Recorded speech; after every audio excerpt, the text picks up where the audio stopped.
بسم الله الرحمن الرحيم ومن أحسن قولا ممن دعا إلى الله وعمل صالحا وقال إنني من المسلمين. عليكم ورحمة الله وبركاته. إن الحمد لله نحمده ونستعينه ونستغفره ونعوذ بالله من شرور أنفسنا ومن سيئات أعمالنا. من يهده الله فلا مضل له ومن يضلل فلا هادي له وأشهد أن لا إله إلا الله وحده لا شريك له وأشهد أن محمدا عبده ورسوله صلى الله تعالى عليه وعلى آله وصحبه وسلم تسليما كثيرا. أما بعد, সম্মানিত দ্বীনী ভাতৃমণ্ডলী, আল্লাহ রাব্বুল আলামিনের প্রশংসা এবং রাসূলুল্লাহ সাল্লাল্লাহু আলাইহি সাল্লামের উপর সালাতু সালামের পরে আজ রবিবার 29শে জিলহজ 1442 হিজরি মোতাবেক 8 আগস্ট 2021 আমাদের ধারাবাহিক আলোচনা নাজাত প্রাপ্ত দলের আকীদা সম্পর্কে আজকে পর্ব নম্বর 53। কয়েক সপ্তাহ থেকে আমাদের সিরিজ চলছে পরকালের প্রতি ঈমানের।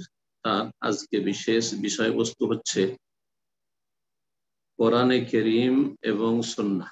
কোরআনুল কারীম এবং সুন্নাহ হাদিসের আলোকে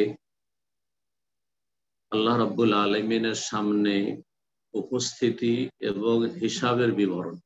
কোরআন সুন্নাহর আলোকে আল্লাহর সামনে হাজিরি, উপস্থিতি এবং তার সামনে হিসাব দিতে হয় বান্দাকে, এর বিবরণ বা এর বয়ান। শুরুতে আপনাদের অবগতির জন্য বলছি যে আজকে সৌদি আরবে সন্ধ্যাবেলা চাঁদ দেখা যায়নি। 29-এর পরে যদি চাঁদ না দেখা যায় তাহলে রাসূলুল্লাহ সাল্লাল্লাহু আলাইহি ওয়াসাল্লাম 30 পুরা করতে বলেছেন। সুতরাং জিলহজ মাস 30 হবে। আজকে সন্ধ্যাবেলা থেকে 30 শুরু হয়েছে, সোমবার 30 তারিখ। পহিলা মুহররম হবে মঙ্গলবার। তাহলে পহিলা মুহররম যদি মঙ্গলবার হয়, মঙ্গলবার 8 দিন, বুধবার 9 তারিখ, আর বৃহস্পতিবার হবে 10ই মুহররম, আশুরার সিয়াম, আশুরা রোজা। 10ই মুহররম আশুরা রোজা। তার আগে একটি আরো সিয়াম বা রোজা রাখা, এটি হচ্ছে উত্তম। রাসূলুল্লাহ সাল্লাল্লাহু আলাইহি ওয়াসাল্লাম আশুরার সিয়াম রাখতে বলেছেন এবং ইহুদি খ্রিস্টানদের বিরোধিতা, খালিফুল ইহুদ, বিশেষ করে ইহুদিরা যেহেতু এই দিনটিকে উৎসব হিসাবে পালন করে থাকে, সুতরাং তাদের বিরোধিতা করতে বলেছেন সিয়ামের মাধ্যমে। আর তারা একটি সিয়াম রাখে দুটি সিয়ামের মাধ্যমে অথবা 3টি।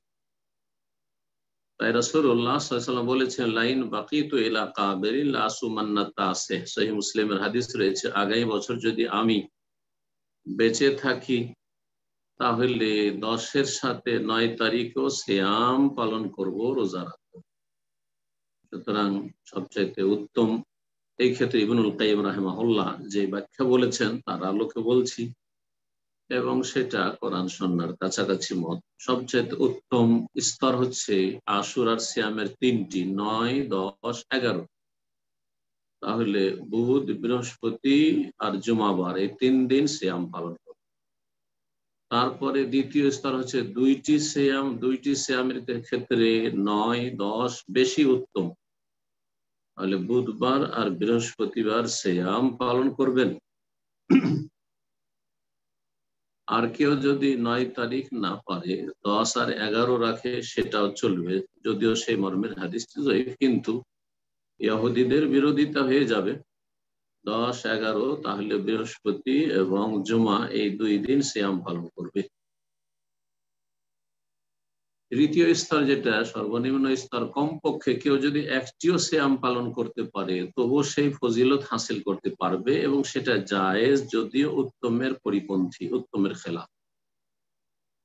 শুধু 10 তারিখ যদি বৃহস্পতিবারও সিয়াম পালন করে তাহলে রাসূলুল্লাহ সাল্লাল্লাহু আলাইহি ওয়াসাল্লাম যে ফজিলত বলেছেন ইউকাফিরুস সানাতাল মাদি, আশুরা সিয়াম পালন করলে গত এক বছর গুনাহ মাফ হবে, সেটা হাসিল করবে ইনশাআল্লাহ।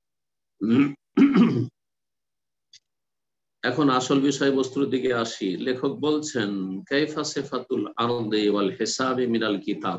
কোরআনে কারীমের আলোকের প্রথম কয়েকটি আয়াত পেশ করছেন আল্লাহ রাব্বুল আলামিনের সামনে বান্দার হাজিরি সম্পর্কে এবং হিসাব সম্পর্কে, আর তারপরে সুন্নাহ থেকে কয়েকটি হাদিস পেশ করেছেন।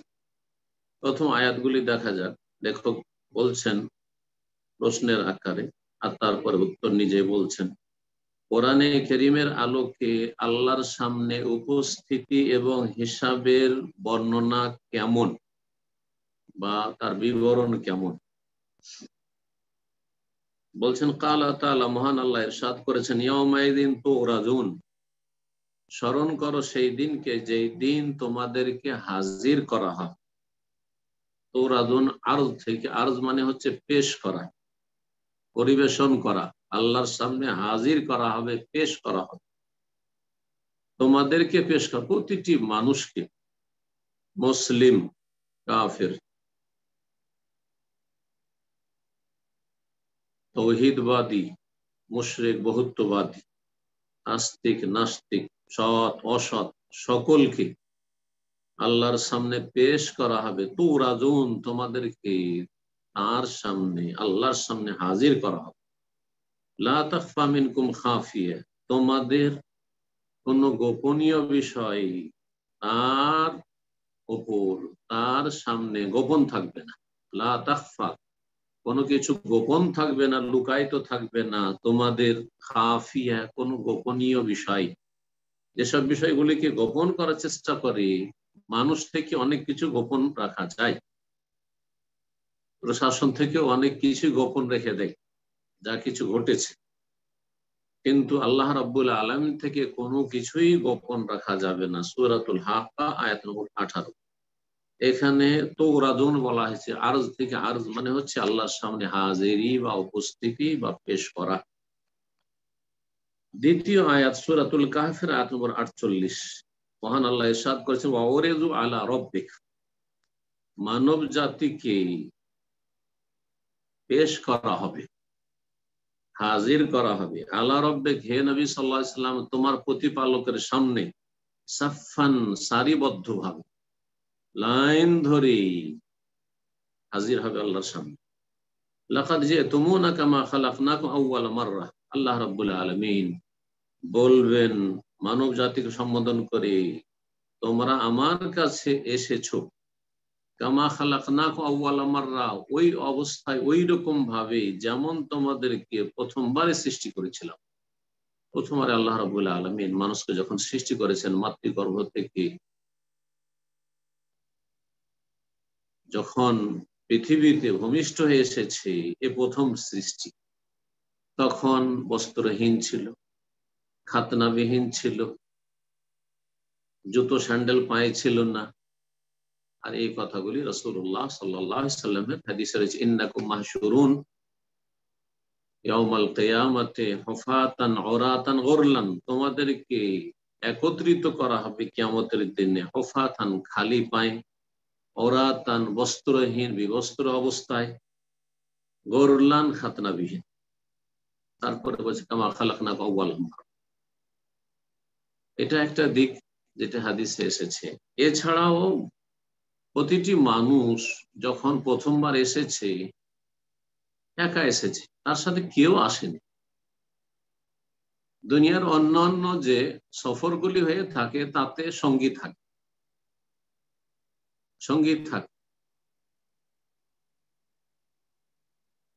আর তারপর এসব সফরে অনেক শক্তি ক্ষমতা থাকে, সম্বল থাকে, বিদ্যা বুদ্ধি থাকে, অনেক কিছুই থাকে।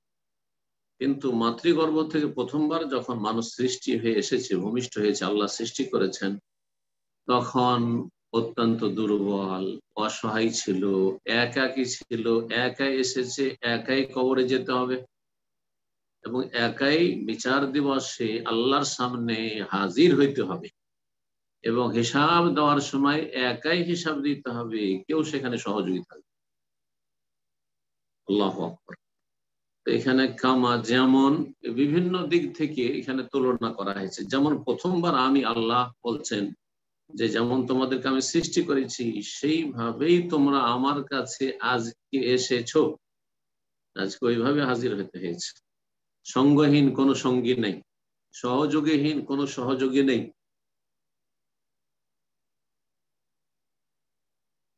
এবং অসহায় হয়ে, যেমন মাতৃগর্ভ থেকে অসহায় হয়ে যদি আল্লাহ মায়া না দিতেন মায়ের, তাহলে কোন ব্যক্তি পৃথিবীতে এসে বাঁচতে পারত না। আল্লাহ।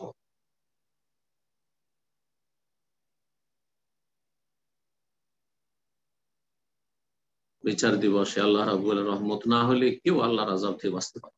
কামা খালাকনাকুম ওয়ালা মাররা। তো এখানে ওরেজু আরজের কথা রয়েছে। আরজ মানে আল্লাহর সামনে পেশ হওয়া, আল্লাহর সামনে উপস্থিতি, আল্লাহর সামনে হাজিরি। তৃতীয় আয়াত মহান আল্লাহ ইরশাদ করেছেন ওয়ায়াউমা নাহশুরু মিন কুল্লি উম্মাতিন ফাওজা। স্মরণ করো সেই দিনকে, যে দিন সমবেত করব, একত্রিত করব। হাসর মানে একত্রিত করা, এর আগে আলোচনা হয়েছে হাসর সম্পর্কে। এজন্য আমরা বাংলা ভাষাভাষীর এই আরবি শব্দটা প্রয়োগ করে থাকি হাসরের ময়দান বা হাসরের মাঠ। আল্লাহ বলছেন সেই দিনকে স্মরণ করো যেই দিন আমি একত্রিত করব মিন কুল্লি উম্মাতিন, প্রত্যেক উম্মাত থেকে, প্রত্যেক জাতি বা সম্প্রদায় থেকে, ফওজান এক একটি দল, প্রত্যেক জাতি থেকে একটি করে দল, যারা কাফের, যারা মুশরিক, যারা অস্বীকারী, যারা অমান্যকারী। কাফের মুশরিক যারা অস্বীকার করেছে, অমান্য করেছে, অবিশ্বাস করেছে। অনেক কাফেরটাকে গাল মনে করে, গাল নাই, এটা তাদের উপাধি। যেমন মুমিন একটি উপাধি, বিশ্বাসী, তখন কাফের মানে অবিশ্বাসী। মুমিন আত্মসমর্পণকারী, আর কাফের অবজ্ঞাকারী, অমান্যকারী। একটি দল আল্লাহ রাব্বুল আলামিন একত্রিত করবেন, এর অপরাধী দল। প্রত্যেককে আল্লাহ একত্রিত করবেন, প্রত্যেক উম্মতের প্রতিটি ব্যক্তিকে, কিন্তু এখানে ফওজান একটি দল, যে দলটি হবে অপরাধী, জাহান্নামী দল। মিম্মাই ইউকাযযিবু বিআয়াতিনা, যারা আমার বিধিবিধানকে, আয়াত সমূহকে মিথ্যা জ্ঞান করেছিল, মিথ্যা প্রতিপন্ন করেছিল। ফাহুম ইউজাউন, তাদেরকে সারিবদ্ধ করা হবে। ইউজাউনের একটি তাফসীর হচ্ছে সারিবদ্ধ করা, লাইন করে তাদেরকে দাঁড় করা হবে। সব অপরাধীকে সারিবদ্ধ করে দাঁড় করানো হবে। ইউজাউন মানে হয় তাদেরকে বিভিন্ন দলে বিভক্ত করা হবে। এই যে অপরাধীরা বিভিন্ন স্তর অপরাধী, একদল খুনি অপরাধী, একদল ব্যভিচারকারী, চরিত্রহীন, জেনাকারী অপরাধী, আর একদল হচ্ছে সুদখোর অপরাধী, একদল হচ্ছে কাফের নাস্তিক অপরাধী, আর একদল হচ্ছে মুশরিক বহুত্ববাদী, আল্লাহ ছাড়া অন্যকে সেজদা করেছে, দরগা দুর্গাকে সেজদা করেছে, মুশরিকিন, এই অপরাধী। এইভাবে ইউজাউন, তাদেরকে দলে দলে ভাগ, এটাও তাফসীর হতে পারে। হাত্তা ইযা যাও, যখন তারা উপস্থিত হবে, এসে যাবে, আল্লাহর সামনে আসবে, সেদিন উপস্থিতি। এখানে যাও বলা হয়েছে। কালা, তখন আল্লাহ বলেন আকাযযাবতুম বিআয়াতি, আমার আয়াত সমূহকে তোমরা মিথ্যা জ্ঞান করেছিলে, অমান্য অস্বীকার করেছিলে মিথ্যা মনে করে। ওয়ালাম তুহিতু বিহা ইলমা, অথচ সে সম্পর্কে তোমাদের জ্ঞান ছিল না। তোমাদের জ্ঞান সেই বিষয়গুলিকে, আমার বিধিবিধানকে, আমার নিদর্শনাবলীকে আয়ত্ত করতে পারেনি, জ্ঞান হাসিল করনি, এই বিষয়গুলিকে আয়ত্ত করেনি, ব্যাস মুখে এসেছে, অস্বীকার করে দিয়েছ, অমান্য করে দিয়েছ, মিথ্যা মনে করেছ। ওয়ালাম তুহিতু বিহা ইলমা, এই যে আয়াতের কথা রয়েছে, এই আয়াত হচ্ছে কোরআন কারীমের আয়াত বা কোরআন সুন্নাহর আর দলিল প্রমাণ, বিধিবিধান। আর সৃষ্টিগত আয়াত মানে নিদর্শনাবলী, যেসব আল্লাহর সৃষ্টি দেখে আল্লাহকে চেনা যায়। দিগন্তে, সামনে পিছনে, ডানে বামে, উপরে নিচে, এমনকি নিজের শরীরে মাথা থেকে পা পর্যন্ত আল্লাহ যে সুঠাম করে সুন্দর করে মানুষকে সৃষ্টি করেছেন এবং তার ভিতরে বাইরে বহু নেয়ামত দিয়ে ভরপুর করেছেন মানুষের শরীরে, এতেও বহু আয়াত রয়েছে, মানে শিক্ষণীয় বিষয় রয়েছে। এগুলো হচ্ছে সৃষ্টিগত আয়াত বা নিদর্শনাবলী। জানতে না মিথ্যা মনে করেছো, আম্মাদা কুনতুম তা'মালুন, নাকি তোমরা অন্য কিছু করেছো? বলো, তোমরা মিথ্যা মনে করেছো আমার আয়াতকে, অথচ তোমাদের জ্ঞান সেগুলিকে আয়ত্ত করতে পারেনি, তোমরা চেষ্টা করোনি।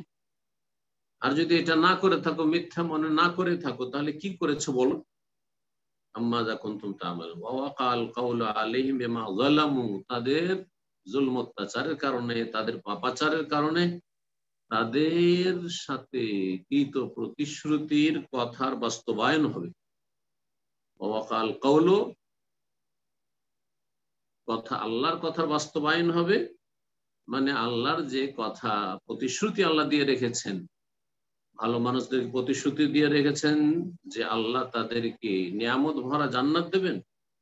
আর যারা কাফের মুশরিকদের অনুসারী, পাপিষ্ট, বিভিন্ন স্তরের পাপিষ্ট, তাদের সাথে আল্লাহর প্রতিশ্রুতি রয়েছে, আল্লাহ তাদেরকে সংশোধন না করে যদি আল্লাহর সামনে হাজির হয়, তাহলে আল্লাহ কঠোর শাস্তি দেবেন। ওয়াকাল কাউলু আলাইহিম, তাদের সম্পর্কে আল্লাহর কৃত প্রতিশ্রুতির কথার বাস্তবায়ন হবে বিমা যালামু, তাদের জুলম অত্যাচার বা অন্যায়ের কারণে, যেহেতু তারা অন্যায় করেছে। ফাহুম লা ইয়ানতিকুন, সুতরাং সেই দিন তারা কোনো কথা বলতে পারবে না। কি বলবে? কোনো অজুহাত নেই। সতর্ক করতে আসেনি নবী রাসূল? হ্যাঁ, নবী রাসূল এসেছেন। আল্লাহ আসমানি কিতাব, আসমানি সিলেবাস নাযিল করেননি, নাযিল করেছেন ওহী দিয়ে, সতর্ক সাবধান করেছেন। যুগে যুগে যখন নবুয়তের রাস্তা বন্ধ হয়ে গেছে শেষ নবী সাল্লাল্লাহু আলাইহি ওয়াসাল্লামের পরে, তখন উলামায়ে কেরাম আর আল্লাহর দ্বীনের দায়ীরা তোমাদেরকে সতর্ক সাবধান করেনি? সমাজে ভালো মানুষ কেউ ছিল না যাদের কাছ থেকে ভালো শিখতে পারতে এবং অন্যায় থেকে তোমাদেরকে সতর্ক সাবধান করেনি? কোনো জবাব মিলবে না। ফাহুম লা ইয়ানতিকুন, কোনো কথা বলতে পারবে না। সূরা নামল আয়াত নম্বর 83 থেকে 85। 4 নম্বর আয়াত সূরা জালজালা বা জিলজাল, আম্মা পারার সূরা। সেই সূরা আল্লাহ রাব্বুল ইরশাদ করেছে, ইয়াউমা ইযিন ইয়াসদুরুন নাস আশতাতা, স্মরণ করো সেই দিনকে, যেই দিন মানুষ বেরিয়ে আসবে। ইয়াসদুরু, সাদারা ইয়াসদুরু মানে ইয়াখরুজু, বেরিয়ে আসবে মানুষ নিজ নিজ কবর থেকে, আশতাতান, দলে দলে, হাশরের মাঠে হাজির হবে দলে দলে। চারিদিক থেকে আসছে সবাই, আপন আপন কবর থেকে মাটি ফেটেছে উঠে আসছে দলে দলে, এদিক থেকে ওইদিক থেকে, চারিদিক থেকে, সারা পৃথিবী থেকে উঠে আসছে। আশতাতান, শাতীতের বহু বচন হচ্ছে আশতাত। আশতাতান, দলে দলে উঠে আসবে।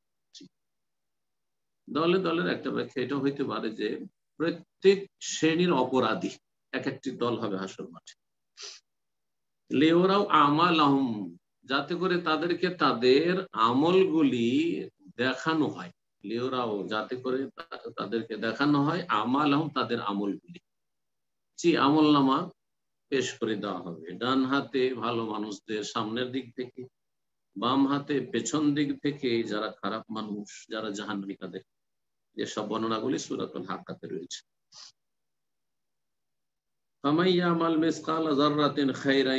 সুতরাং যেই ব্যক্তি অনুপরিমাণ কল্যাণের কাজ করে আসবে, ইয়ারাহু, সে দেখবে। সামান্যতম কল্যাণ কাজ করে এসছে। যাররা, আজকালকার নতুন আরবিতে অনু পরিমাণকে যাররা বলা হয়। যাররা যখন রোদ্রের সময় জানালা খোলা থাকে বা ঘরে কোনো ছিদ্র থাকে, তো মনে হচ্ছে যে ক্ষুদ্র থেকে ক্ষুদ্রতম ধূলিকণা আমাদের চোখের সামনে ভাসছে, কিন্তু সেগুলি কেউ ধরতে পারবেন না। এগুলিকে যারা বলা হয় অনুপরিমাণ। আর যারার পুরাতন আরবিতে একটি অর্থ হয় ক্ষুদ্র পিপিলিকা। ক্ষুদ্র পিপিলিকা, ক্ষুদ্র থেকে ক্ষুদ্র যে কোনো আল্লাহর সৃষ্টির সমানও যদি কোনো আমল করে থাকে ভালো, খায়রান ইয়ারাহ, তা দেখবে। ওমাই আমাল মিসকালা যাররাতিন শাররান ইয়ারাহ, আর কেউ যদি অনুপরিমাণ সামান্যতম অনুপরিমাণ কোন খারাপ আমল করে থাকে, শাররান মানে মন্দ, মন্দ কাজ করে থাকে, মন্দ কথা বলে থাকে, ইয়ারা তাও দেখবে আমল নামে সব কিছু লেখা আছে। সূরা জালজালা বা সূরা জিলজালের আয়াত নম্বর 6 থেকে 8। এই জন্য কোরআনে কারীমে আল্লাহ রাব্বুল আলামিন সূরা কাহফে ইরশাদ করেছেন, যখন প্রতিটি মানুষ নিজ আমলনামা দেখবে আর আমলনামাতে সুবহানাল্লাহ জীবনের প্রতিটি কথা, প্রতিটি কাজ, প্রতিটি মানুষের হরকত, নড়া চড়া, কর্মকাণ্ড সব রেকর্ড করা আছে, তখন অবাক হয়ে বলবে মালে হাদাল কিতাব, এই যে কোন কর্মলিপি, এই যে কোন লিখনি, লা ইউগাদিরু সাগীরাতান ওয়ালা কাবীরাতান ইল্লা আহসাহা, কোন ছোট বড় এমন কোন কথা ছাড়েনি জীবনের আমার লাইফের। অনেক কিছু ভুলে গেছি, বরং অধিকাংশ বিষয়গুলি আমরা ভুলে গেছি। জীবনের অতীতের অধিকাংশ কথাই মনে নেই, সামান্য কিছু হয়তো বড় বড় কথা, মোটা মোটা কথা কিছু মনে আছে হয়তো। লা ইউগাদিরু সাগীরাতান ওয়ালা কাবীরা, সেই দিন যখন আমলনামায় দেখবে সব স্মরণে, এই কাজটা আমি করেছিলাম, এই কাজটা আমি করেছিলাম। অনেক ভালো কাজ করে ভুলে গেছেন ভালো মানুষরা, অনেক খারাপ কাজ করে খারাপ মানুষরা ভুলে গেছে। লা ইউগাদিরু সাগীরাতান ওয়ালা কাবীরা, কোনো ছোট বড় কিছুই ছাড়ে নাই এই লিখনিতে। ইল্লা আহসা, সব কিছু রেকর্ড করে রেখেছে। ওয়াজাদু মা আমিলু হাদিরা, আর যা কিছু কর্মকাণ্ড করেছিল, পৃথিবীতে আমল করেছিল, তা সেই দিন হাজির উপস্থিত হবে, চোখের সামনে দেখতে পাবে। ওয়ালা ইয়াযলিমু রাব্বুকা আহাদা, আর হে নবী সাল্লাল্লাহু আলাইহি সাল্লাম, তোমার রব কারো উপর জুলুম করবেন না। হে বান্দা, হে মানুষ, শুনে রাখো, তোমার প্রতিপালক কারো উপর অত্যাচার করবেন না, কারো সাথে অবিচার করবেন। 5 নম্বর আয়াত আল্লাহ রাব্বুল আলামিন ইরশাদ করেছেন সূরাতুল হিজরের আয়াত নম্বর 92 থেকে 93, ফাওয়ারাব্বিকা লানাসআলান্নাহুম আজমাইন আম্মা কানু ইয়ামাল। হে নবী, তোমার প্রতিপালকের কসম, আল্লাহ নিজের কসম নিজেই করেছে, হে নবী তোমার প্রতিপালক রবের কসম, লানাসআলান্নাহুম আজমাইন, তাদের সকলকে আমি অবশ্যই জিজ্ঞাসাবাদ করব। এই যে হিসাব দিতে হবে, হিসাবের কথা আসে কি সম্পর্কে? আম্মা কানু ইয়ামালুন, যা কিছু তারা করেছে পৃথিবীতে, যা কিছু করেছে, জবান দ্বারা করেছে, বাচনিক ভালো মন্দ, নেকি গুনাহ, আর অঙ্গ প্রত্যঙ্গ দিয়ে করেছে, অন্তর থেকে অসৎ কোন উদ্দেশ্য রেখেছে, অন্তরে কোনো পাপকে অন্যায়কে ধরে রেখেছে, অন্তরে কোনো কুচক্রান্ত করেছে, ষড়যন্ত্র করেছে, অন্তরের যতগুলি রোগ রয়েছে, অন্তরের আমলগুলিও তো আল্লাহ ধরবেন, আর অঙ্গ প্রত্যঙ্গের আমলে ধরবেন, জবানের আমলে ধরবেন, আর্থিক যেসব অপরাধ হয়েছে সেগুলি তো আল্লাহ ধরবেন, আর অর্থ দিয়ে যেসব নেকির কাজ হয় সেগুলির উত্তম প্রতিদান দেবেন। যে কোনো ক্ষেত্রে হোক না কেন, যে আমল করেছে আল্লাহ রাব্বুল আলামিন সেই দিন অবশ্যই জিজ্ঞাসাবাদ করবেন আজমাইন, সকলকে। 6 নম্বর আয়াতে আল্লাহ রাব্বুল আলামিন ইরশাদ করেছেন, সেই দিন সমস্ত মানব জাতি সম্পর্কে আল্লাহর ঘোষণা হবে, ওয়াকিফুহুম, ফেরেশতাদেরকে সম্বোধন করে, মালায়েকাকে আল্লাহ বলে ওয়াকিফুহুম, এদেরকে থামাও, এদেরকে দাঁড় করো আসামের কাঠগড়ায়। ওয়াকিফুহুম, ইফের বহুবচন হচ্ছে ইফু, তাদেরকে এখানে থামাও। ইন্নাহুম মাসউলুন, নিঃসন্দেহে এরা জিজ্ঞাসিত হবে, এদেরকে জিজ্ঞাসা করা হবে। সূরা সাফাত আয়াত নম্বর 24। এছাড়াও ওয়াগাইরাহা কাসীরা, অনেক আয়াত রয়েছে, অনেক আয়াত কোরআনে কারীমে রয়েছে যেগুলি প্রমাণ করে আল্লাহর সামনে উপস্থিতি নিশ্চিত, আল্লাহর সামনে হিসাব দিতে হবে, আর হিসাবে যদি আল্লাহ কড়াক্রান্তি করেন, শক্তভাবে ধরেন, তো ওজেব অবশ্যই শাস্তি হবে, অবশ্যই ধ্বংস পতিত হবে। আল্লাহ যেন আমাদের হিসাবকে সহজ করে দেন, আল্লাহ আমাদেরকে বিনা আযাবে বিনা হিসাবে যেন জান্নাতুল ফিরদৌস দান করেন, এবং বিনা আযাব বিনা হিসাবে জান্নাতে যাওয়ার জন্য ঈমান আমলকে, আকীদাকে, আখলাক চরিত্রকে, আদান প্রদানকে, মানুষের সাথে যে সব অধিকার প্রাপ্য রয়েছে, আল্লাহর যে অধিকার প্রাপ্য রয়েছে, সব ক্ষেত্রে আল্লাহ আমাদেরকে ভালো আমল করে আল্লাহর সামনে হাজির হওয়ার তৌফিক দান করেন। এখন আসি হাদিসের দিকে। লেখক বলছেন, কাইফা সিফাতু যালিকা ফিস সুন্নাহ, আল্লাহর সামনে উপস্থিতি এবং হিসাবের বর্ণনা হাদিসে কেমন এসেছে। বলছেন ফিহি আহাদিস ও কাসির, এই সম্পর্কে অনেক হাদিস রয়েছে। তার মধ্যে একটি হাদিস হচ্ছে রাসূলুল্লাহ সাল্লাল্লাহু আলাইহি ওয়াসাল্লাম বলেছেন, মান নুকিশাল হিসাব উযযিবা, যাকে হিসাবের ক্ষেত্রে কড়াকড়ি করা হবে, এক একটি করে হিসাব দাও, তোমার সুস্থতার হিসাব দাও, তোমার যৌবনের হিসাব দাও, তোমার আয়ুর হিসাব দাও, তোমার টাকা পয়সার হিসাব দাও, এটা হচ্ছে নুকিশা ফিল হিসাব, নাকাস হয় না নাকাশ উযযিবা, তো তাকে অবশ্যই আযাব শাস্তি দাও। আয়েশা রাদিয়াল্লাহু তাআলা তখন জিজ্ঞেস করলেন যে এটা তাহলে কোরআনে কারীমের সাথে সাংঘর্ষিক হয়ে যান। আল্লাহ বলছেন ফাসাউফা ইউহাসাবু হিসাবান ইয়াসীরা, মানুষের হিসাব সহজ নেওয়া হবে, সূরা ইনশিকাক আয়াত নম্বর 8। তো সহজ হিসাব তো আবার আযাব কেমন করে হবে? তখন রাসূলুল্লাহ বলেছেন যে সহজ হিসাব যেসব মুমিন বান্দাদের জান্নাতীদের নেওয়া হবে সেটা হচ্ছে যালিকাল আরদ, সেটা হচ্ছে তাদের সামনে আমলনামা পেশ করা। আল্লাহ শুধু আমলনামা পেশ করবেন আর বলবেন যে এই আমলগুলি করেছো, এই কাজগুলি করেছো, এই কাজগুলি করেছো। আর তারপরে আল্লাহ রাব্বুল আলামিন যেসব ভুল ভ্রান্তিগুলি হয়েছে, নেকির পাল্লা যেহেতু ভারী রয়েছে, নেকি অনেক রয়েছে, নেকির তুলনায় ভুল ভ্রান্তি অনেক কম রয়েছে, তখন বলবেন যে এগুলো দুনিয়াতে আমি ঢেকে রেখেছিলাম, শুধু আজকে মাফ করে। এটা হচ্ছে আল্লাহর সামনে মানুষ যখন হাজির হবে তখন তার সামনে তার আমলনামা পেশ করা, এটা হচ্ছে সহজ হিসাব। আর যদি আল্লাহ হিসাব নিতে শুরু করেন এক একটি করে, তাহলে ধ্বংস হয়ে যাবে মানুষ। আল্লাহ যেন আমাদের হেফাজত, আল্লাহ মাফ করে। 2 নম্বর হাদিস, রাসূলুল্লাহ সাল্লাল্লাহু আলাইহি ওয়াসাল্লাম বলেছেন, আচ্ছা এই হাদিসটিও, প্রত্যেকটি হাদিস সহিহ বুখারীতে এবং সহিহ মুসলিমে রয়েছে। প্রথম হাদিস সহিহ বুখারী কিতাবুর রিকাকে রয়েছে, এবং এছাড়া সহিহ মুসলিমে রয়েছে, সিফাতুল কিয়ামা, তিরমিজিতে রয়েছে, আবু দাউদে রয়েছে, মুসনাদ আহমদে রয়েছে। দ্বিতীয় হাদিস বলছে রাসূলুল্লাহ সাল্লাল্লাহু আলাইহি ওয়াসাল্লাম, ইউজাউ বিল কাফির ইয়াউমাল কিয়ামা, কাফিরকে কিয়ামতের দিন নিয়ে আসা হবে।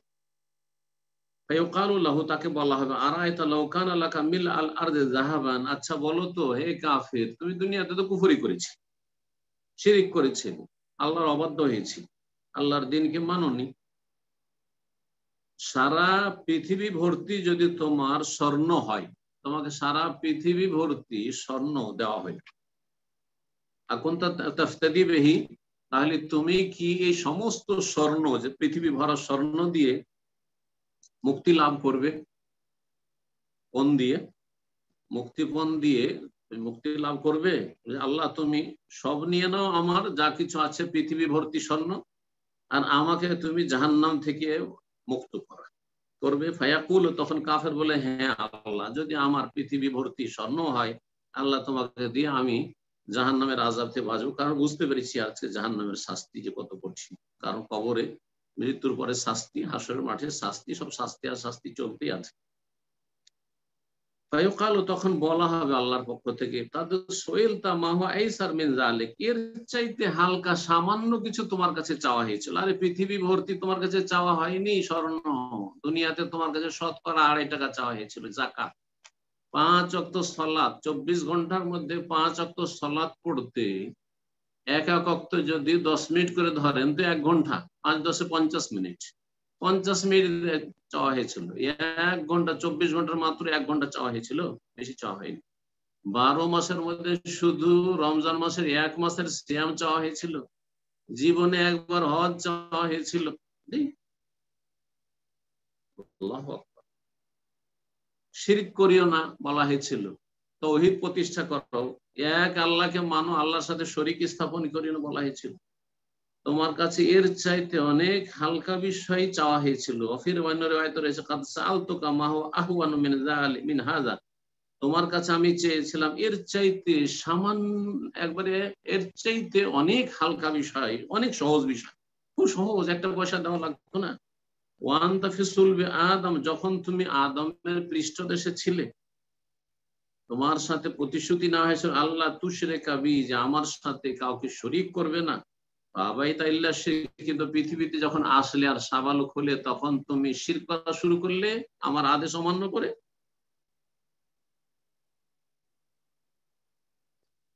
এই হাদিস মুত্তাফাক আলাইহি, বুখারী মুসলিমে রয়েছে এবং মুসনাদ আহমদে রয়েছে। তৃতীয় হাদিস দেখা যাক, বলছে রাসূলুল্লাহ সাল্লাল্লাহু আলাইহি ওয়াসাল্লাম, মা মিনকুম মিন আহাদিন, এমন কোন ব্যক্তি নেই মানব জাতির, ইল্লা সায়ুকাল্লিমুহু রাব্বুহু, যার সাথে তার প্রতিপালক আল্লাহ রাব্বুল আলামিন কথা বলবেন না। প্রতিটি মানুষের সাথে, আপনার সাথে, আমার সাথে, সবার সাথে আল্লাহ কথা বলবেন। লাইসা বাইনাহু ওয়া বাইনাহু তুরজমান, সেই দিন আল্লাহর মাঝে আর ওই ব্যক্তির মাঝে, মানে সমস্ত ব্যক্তির মাঝে কোনো দোভাষী থাকবে না। আরবি বুঝবো না, সুতরাং ট্রান্সলেটর সেখানে লাগবে। যেমন আজকালকার কোর্টে প্রতিটি দেশে অনুবাদকের ব্যবস্থা আছে। ভাষা বুঝেন না, আমি ভাষা বুঝি না, আপনি আমেরিকায় থাকছেন বলে আমি বাঙালি, বাঙালি আপনার জন্য অনুবাদক নিয়ে এসে হাজির করে দাও। জি, সৌদি আরবে আরবি অনুবাদক নিয়ে এসে হাজির করে দাও, কে আমি আমি আরবি বুঝি না, আমি বাঙালি, আমি উর্দু ভাষী, হ্যাঁ আপনার জন্য হাজির, যেই ভাষাভাষী হোক না হাজির করে দেওয়া হবে। আল্লাহর সামনে কিছু লাগবে না। জি, কোনো দোভাষী থাকবে না, কোন সহযোগী সাপোর্টার থাকবে না। ফায়ানজুর আইমান আমিন, ডান দিকে তাকাবে ওই অপরাধী বান্দা। ফালা ইয়ারা ইল্লা মা কাদ্দামা মিন আমালি, কোনো ভালো আমল করে থাকে তাহলে ডান দিকে দেখবে আমার ভালো আমলগুলো আছে। ওয়ায়ানজুর আশআমা মিনহু, বাম দিকে তাকাবে আরেকবার। ফালা ইয়ারা ইল্লা মা কাদ্দাম, যা কিছু সে পাঠিয়েছে, পাপাচার, অন্যায়, অপরাধ, গুনহার কাজ করেছে, সেগুলি বাম দিকে দেখতে পাবে। ওয়ায়ানজুর বাইনা ইয়াদিহি, সামনের দিকে তাকিয়ে দেখবে। ফালা ইয়ারা ইল্লান নার, জাহান্নাম ছাড়া কিছুই দেখতে পাবে না। তিলকাজি, সামনেই, চেহারার সামনে জাহান্নাম দেখতে। ফাত্তাকুন নার, রাসূলুল্লাহ তারপরে বললেন, সুতরাং তোমরা জাহান্নাম থেকে বাঁচো। ওয়ালাউ বিশিক্কি তামরা, যদিও একটি খেজুরের টুকরো দিয়ে হোক না কেন। ওয়ালাউ বিকালিমাতিন তাইয়্যিবা, যদি একটি ভালো কথা দিয়ে হোক। কাউকে একটা টাকা দিতে পারলেন না, একটা রিয়াল, ডলার কিচ্ছু দিতে পারলেন, দান খেরাত কিছুই করতে পারলেন না, একটা ভালো কথা দিয়ে বিদায় করেন। আপনি অভাবী মানুষ, জীবনে যাকাত ফরজ আপনার উপর হয়নি, কাউকে দান খেরাত করতে পারেননি, নিজের সংসার নিয়ে টানাটানি জীবন ছিল, ভালো কথা বলেছেন, সালাম দিয়েছেন, ভাই ভালো আছেন, আল্লাহ আপনার ভালো করুক, কল্যাণ কামনা করেছেন, মানুষকে ভালো উপদেশ দিয়েছেন, কালিমাতুন তাইয়্যিবা, ভালো কথা বলেছেন। একটা ভালো কথা দিয়েও যদি জাহান্নাম থেকে বাঁচতে পারো, বাঁচার চেষ্টা করি, ওই কথাই রাসূলুল্লাহ সাল্লাল্লাহু আলাইহি ওয়াসাল্লাম বলেছেন। এই হাদিসও সহিহ বুখারীতে রয়েছে, তিরমিজিতে রয়েছে, ইবনে মাজাহতে রয়েছে, মুসনাদ আহমদে রয়েছে। শেষ হাদিস, 4 নম্বর হাদিস, আল্লাহর সামনে হিসাব সম্পর্কে এবং উপস্থিতি সম্পর্কে। রাসূলুল্লাহ সাল্লাল্লাহু আলাইহি ওয়াসাল্লাম বলেছেন, ইয়াদনু আহাদুকুম ইয়ানি আল মুমিনিন মির রাব্বিহি, তোমাদের প্রত্যেক মুমিন আল্লাহ রাব্বুল আলামিন নিকটবর্তী করবে। ইয়াদনু, নিকটবর্তী হবে তোমাদের প্রত্যেকে। প্রত্যেকে বলতে মুমিনরা তাদের রব, এটা মুমিনদের ক্ষেত্রে বলা হচ্ছে। কাফেরদের তো বিনা হিসাবে জাহান্নাম, বিনা হিসাবে জাহান্নাম। আর মুমিন মুসলিমদের মধ্যে যাদের গুনাহ বেশি আর শাস্তি এখনো বাকি আছে, কবর আযাব দিয়েও তার কাফারা মোচন হয়নি, তার ওই হাসর মাঠের শাস্তি দিয়েও এখনো মোচন হয়নি, তার গুনাহ ঝরেনি, আরো গুনাহ আছে, এখনো নাপাক হয়ে আছে, তাহলে জাহান্নামে যাবে কিছু কালের জন্য, দীর্ঘকালের জন্য। কিন্তু মুমিন যারা জান্নাতি, তাদেরও কিছু ভুল ভ্রান্তি আছে। আল্লাহ রাব্বুল আলামিন মুমিনদের সম্পর্কে বলছেন যে আল্লাহ রাব্বুল আলামিন নিকটবর্তী হবে মুমিনরা, হাত্তা ইয়াদা কানাফাহু আলী, আল্লাহ রাব্বুল আলামিন তার বিশেষ পর্দা তার উপর রেখে দিবেন, ঢেকে দিবেন, যে অন্যদের সামনে যেন অপদস্থ লাঞ্ছিত না হয়। যে যাকে ভালোবাসে অপদস্থ লাঞ্ছিত করতে চায় না। আল্লাহ রাব্বুল আলামিন মুমিনের উপর আল্লাহ একটা পর্দা রেখে দেন। ফায়াকুলু, বলবেন, আমেল তা কাজা কাজা, এই কাজগুলি, এই ভুলগুলি তুমি করেছো না, এই গুনাহগুলি করেছো?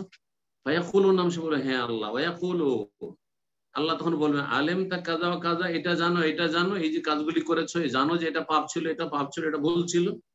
ফায়াকুলু, সে বলবে নাম, হ্যাঁ জানি যে এটা ভুল, জানি যে এটা গুনাহ, আল্লাহ এটা করেছি আমি, এটাও জানি। ফায়ুকাররিরুহু, আল্লাহ তাকে স্বীকার করাবে, সব স্বীকার করিয়ে নেবে, সব স্বীকার করবে, উপায় নেই। সুম্মা ইয়াকুলু, সেই সময় অন্য হাদিসে রয়েছে, এত সে ভয়ে ভীত হবে যে আমি তো ধ্বংস হয়ে গেলাম, কারণ আল্লাহ তো সব জিজ্ঞাসা করলেন, আমাকে তো আল্লাহ ছাড়বেন না, ভাবছিলাম যে হয়তো নাজাত পেয়ে যাবো, জান্নাত পেয়ে যাবো, জাহান্নামে দিবেন আমাকে। মুমিন যে নেক বান্দা, কিন্তু কিছু ভুল ভ্রান্তি আছে, তাও আল্লাহ তাকে স্বীকার করাবেন। তারপরে আল্লাহ দেখবেন যে ও তো খুব ভয় পেয়েছে, বলবেন, ইন্নী সাতারতু আলাইকা ফিদ দুনিয়া, দুনিয়াতে আমি তোমার এই দোষ ত্রুটিগুলি, ভুলগুলি লুকিয়ে রেখেছিলাম, কাউকে জানতে দিই। তুমি যে ভুলগুলি, অন্যায়গুলি করেছো, আমি শুধু জানতাম, কোনো মানুষের সামনে তোমাকে অপদস্থ লাঞ্ছিত করিনি। ওয়ানা আগফিরুহা লাকাল ইয়াউম, আজকে আমি তোমাকে মাফ করে দিলাম, আজকেও তোমাকে আমি মাফ করে দিলাম তোমাকে, এই বিচার দিবসে লাঞ্ছিত অপদস্থ করলাম না, জাহান্নামে দিলাম না। এছাড়া অনেক হাদিস রয়েছে আল্লাহর সামনে বান্দার হিসাব সম্পর্কে, এবং আল্লাহ রাব্বুল আলামিনের সামনে যে উপস্থিতি হবে, হাজিরা দিতে হবে সম্পর্কে। আল্লাহ যেন তার সামনে, রবের সামনে উপস্থিতিকে আমাদের সহজ করেন এবং হিসাবকে আল্লাহ সহজ করে দেন, এবং আল্লাহ রাব্বুল আলামিন আমাদের জান্নাতুল ফিরদৌস দান করে, জাহান্নামের আযাব থেকে আল্লাহ রক্ষা করে। আল্লাহুম্মা আজিরনা মিনান নার। ওয়া সাল্লাল্লাহু ওয়া সাল্লাম আলা নবিয়িনা মুহাম্মদ ওয়া আলা আলিহি ওয়া সাহবিহি আজমাইন। জাযাকাল্লাহু খাইর। সম্মানিত দিনী ভাই এবং বোনেরা, যারা পৃথিবীর বিভিন্ন প্রান্ত থেকে আছেন আজকের কনফারেন্সে, আপনারা যারা নিয়মিত আসেন তারা জানেন কিভাবে প্রশ্ন করতে হয়, আর যারা নতুন আছেন তাদের উদ্দেশ্যে বলছি, আপনাকে প্রশ্ন করতে হলে অবশ্যই জুমে আসতে হবে, জুমে এসে আপনাকে প্রশ্ন করতে হবে। আর যারা কনফারেন্স শুনছেন লাইভ ফেসবুক থেকে, তারা ওখান থেকে প্রশ্ন করতে পারবেন না। তো আজকে আমরা প্রথম প্রশ্ন নিচ্ছি। শাহজাদা, আপনি প্রশ্ন করুন। আপনি প্রশ্ন, আপনার নাম, আপনার পরিচয় এবং আপনি কোনখান থেকে প্রশ্ন করছেন, আপনার স্থানটি নির্ধারিত বলে দিন। আর আপনার প্রশ্ন করা শেষ হলে আপনার ডিভাইসটি আবার মিউট করে দেবেন।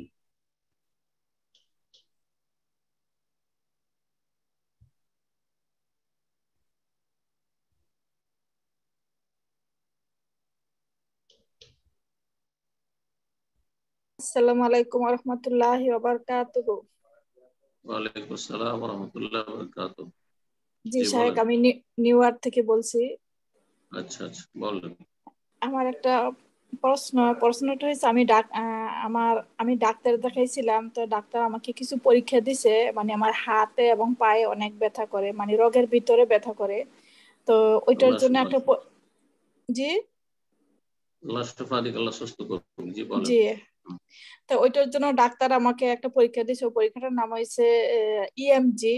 তো ওই পরীক্ষাটা ওই যে পুরুষ ডাক্তার, তা আমি ওই ডাক্তার বলছি যে আমি পুরুষ ডাক্তার চাই না, আমি মহিলা ডাক্তার চাই। তো ওই ডাক্তার মহিলা ডাক্তারের রেফারেল দিছে অনেকগুলা, কিন্তু ওইখানে একটা শুধু মহিলা ডাক্তার পাইছি আর সবগুলা পুরুষ ডাক্তার। তো ওই যে মহিলা ডাক্তার পাইছি, ওই মহিলা ডাক্তার বলছে যে আমি নতুন পেশেন্ট নেই না, আমি আগের পেশেন্ট ছাড়া এখন নতুন পেশেন্ট নেই না করোনার কারণে। তা আমি 1 মাস ওয়েট করছি, এর ভিতরে আমি কোনো মহিলা ডাক্তার পাইতেছি না। তো এই ক্ষেত্রে আমি কি সিদ্ধান্ত নিব? জি, বিসমিল্লাহির রহমানির রহিম, আলহামদুলিল্লাহ ওয়াসসালাতু ওয়াসসালামু আলা রাসূলিল্লাহ ওয়া আলা আলিহি ওয়া সাহবিহি আজমাইন। প্রশ্ন করেছেন আমাদের এই বোন যে আমি অসুস্থ, আর তার জন্য আমি ডাক্তার দেখিয়েছি, তো এখন পুরুষ ডাক্তার ছাড়া কোনো মহিলা ডাক্তার পাচ্ছি না। যখন চাইলাম যে মহিলা ডাক্তার চাই, তখন তল্লাশ করে শুধুমাত্র একজন মহিলা ডাক্তার পেলাম, তার কাছেও লাইন পাওয়া যাচ্ছে না। সে বলছে আমি নতুন রোগী দেখি না করোনার কারণে। এই পরিস্থিতিতে আমার করণীয় কি? আল্লাহ রাব্বুল আলামিন কোরআনে কারিমে ইরশাদ করেছেন সূরা তাগাবুনে, ফাত্তাকুল্লাহা মাসতাতাতুম, তোমরা যথাসাধ্য আল্লাহকে ভয় করো, যথাসাধ্য আল্লাহকে ভয় করো যতটা ক্ষমতা আছে। ক্ষমতার বাইরে চলে গেলে তখন নিষিদ্ধ কথা কাজও বা আপত্তিকর কথা কাজও তখন জায়েজ হয়ে মানুষের জন্য। রাসূলুল্লাহ সাল্লাল্লাহু আলাইহি ওয়াসাল্লাম বলেছেন, ইযা আমারতুকুম বিআমরিন ফাতু মিনহু মাসতাতা, তোমাদেরকে যখন কোনো নির্দেশ প্রদান করব তখন যথাসাধ্য সেটা পালন করো, যথাসাধ্য সেটা পালন করো। এই আয়াত এবং হাদিস প্রমাণ করে যতটা আপনার চেষ্টা করার সেটা অবশ্যই করতে হবে। একজন মহিলার জন্য, মহিলা রোগীর জন্য মহিলা ডাক্তার চিকিৎসক খোঁজ করতে হবে যথাসাধ্য। যদি পাওয়া যায় প্রথম মুসলিম মহিলা খোঁজ করতে হবে, যদি মুসলিম মহিলা না পাওয়া যায় তো অমুসলিম মহিলা মুসলিম পুরুষের তুলনায় মহিলার চিকিৎসার জন্য বেশি অধিকার রাখে। তো সেটাও যদি না পাওয়া যায়, মুসলিম মহিলা ডাক্তারও পেলেন না, অমুসলিম মহিলা ডাক্তারও পেলেন না, তখন মুসলিম পুরুষ ডাক্তারের কাছে যান। মুসলিম পুরুষ ডাক্তারও পাওয়া যাচ্ছে না, একেবারে নিরুপায়, খোঁজ করে। আর সাধারণত এমনটা হয় না, হয়তো ইল্লা মাশাআল্লাহ হতে পারে, সেই জন্য শরীয়তের বিধান, তখন অমুসলিম পুরুষ ডাক্তারের কাছে নিরুপায় হয়ে যাওয়া যায়। এ হচ্ছে চিকিৎসার ক্ষেত্রে স্তরগুলি কোরআন সুন্নাহর আলোকে, কোরআন সুন্নাহর যে মৌলিক নীতিমালা রয়েছে তার আলোকে। সুতরাং আপনি আপনার অবস্থা বেশি ভালো বুঝছেন। যদি ধৈর্য ধারণ করে তার কাছে লাইন পাওয়া যায় যে মহিলা ডাক্তার আছে, তাহলে সেটাই আপনার ক্ষেত্রে প্রযোজ্য, আপনি সেটাই করবেন। আর যদি না হয়, রোগ বেড়ে যাচ্ছে আর বিলম্ব করা সম্ভব হচ্ছে না, আর লাইনও পাওয়া যাচ্ছে না মহিলা ডাক্তার কাছে, তাহলে পুরুষ মুসলিম ডাক্তারের কাছে যাবেন। আর তার মধ্যে যদি দেখেন যে ধার্মিক কোনো মুসলিম পুরুষ ডাক্তার আছে, তার কাছে যাবেন। যখন কোনো পুরুষ ডাক্তার কাছে চিকিৎসা যাবেন, তখন একা যাবেন না, বরং সাথে আপনার মাহরাম নিয়ে যাবেন, স্বামী অথবা ভাই, বাপ, বড় ছেলে, এরকম যারা মাহরাম, যাদের সাথে আপনার স্থায়ী বিবাহ শাদী হারাম রয়েছে, যারা সাথে থাকলে আপনার সার্বিক নিরাপত্তা থাকবে। এরকম অঘটন অনেক ঘটছে, কিন্তু এগুলো সোশ্যাল মিডিয়াতে দেখছেন না। আর ঘটুক আর না ঘটুক, শরীয়তের বিধান আপন জায়গায় ঠিক আছে। সুতরাং মাহরাম ছাড়া একা একা মহিলারা যে পুরুষ চিকিৎসকের কাছে যায়, সেটা মোটেই জায়েজ নয়, মোটেই জায়েজ নয়। আর যদি পুরুষ মাহরাম না পান, তো আর একজন দুজন মহিলা সাথে নিয়ে যাবে। যে কোনো জায়গায় চিকিৎসার ভিতরে নিয়ে যাক আপনাকে, বলে আমার সাথে আরেকজন থাকবে, দিয়ে চিকিৎসা হবে। জি, এইভাবে। আল্লাহ যেন সহজ করে, আল্লাহ যেন আপনাকে শেফা দান করে। প্রশ্ন করবেন এখন মোহাম্মদ মাহাদি। মাহাদি, আপনি প্রশ্ন করুন প্লিজ।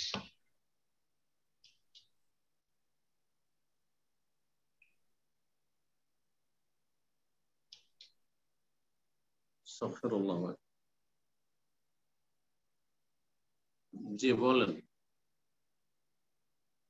এই লাইনে আসতে পারছেন না নাকি? জি ওস্তাদ, একটু দাঁড়ান দেখি। মোহাম্মদ মেহেদি, বুঝলাম না, মেহেদি ডিসকানেক্ট হয়ে গেছে। ঠিক আছে, আমরা পরবর্তী প্রশ্ন নিচ্ছি। মোহাম্মদ মেহেদি, বুঝলাম না কেন ডিসকানেক্ট হলো। আচ্ছা, পরবর্তী প্রশ্ন নিচ্ছি রাফসান জানি, আপনি প্রশ্ন করুন প্লিজ।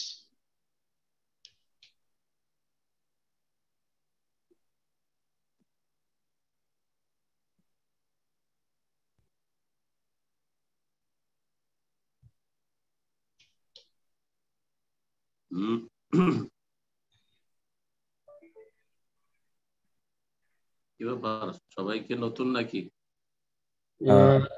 আমরা এত সময় না নিই, আমরা নাম কল করব, যদি ইমিডিয়েটলি রেসপন্স না করেন আমরা পরবর্তী কোশ্চেন নেব ইনশাআল্লাহ।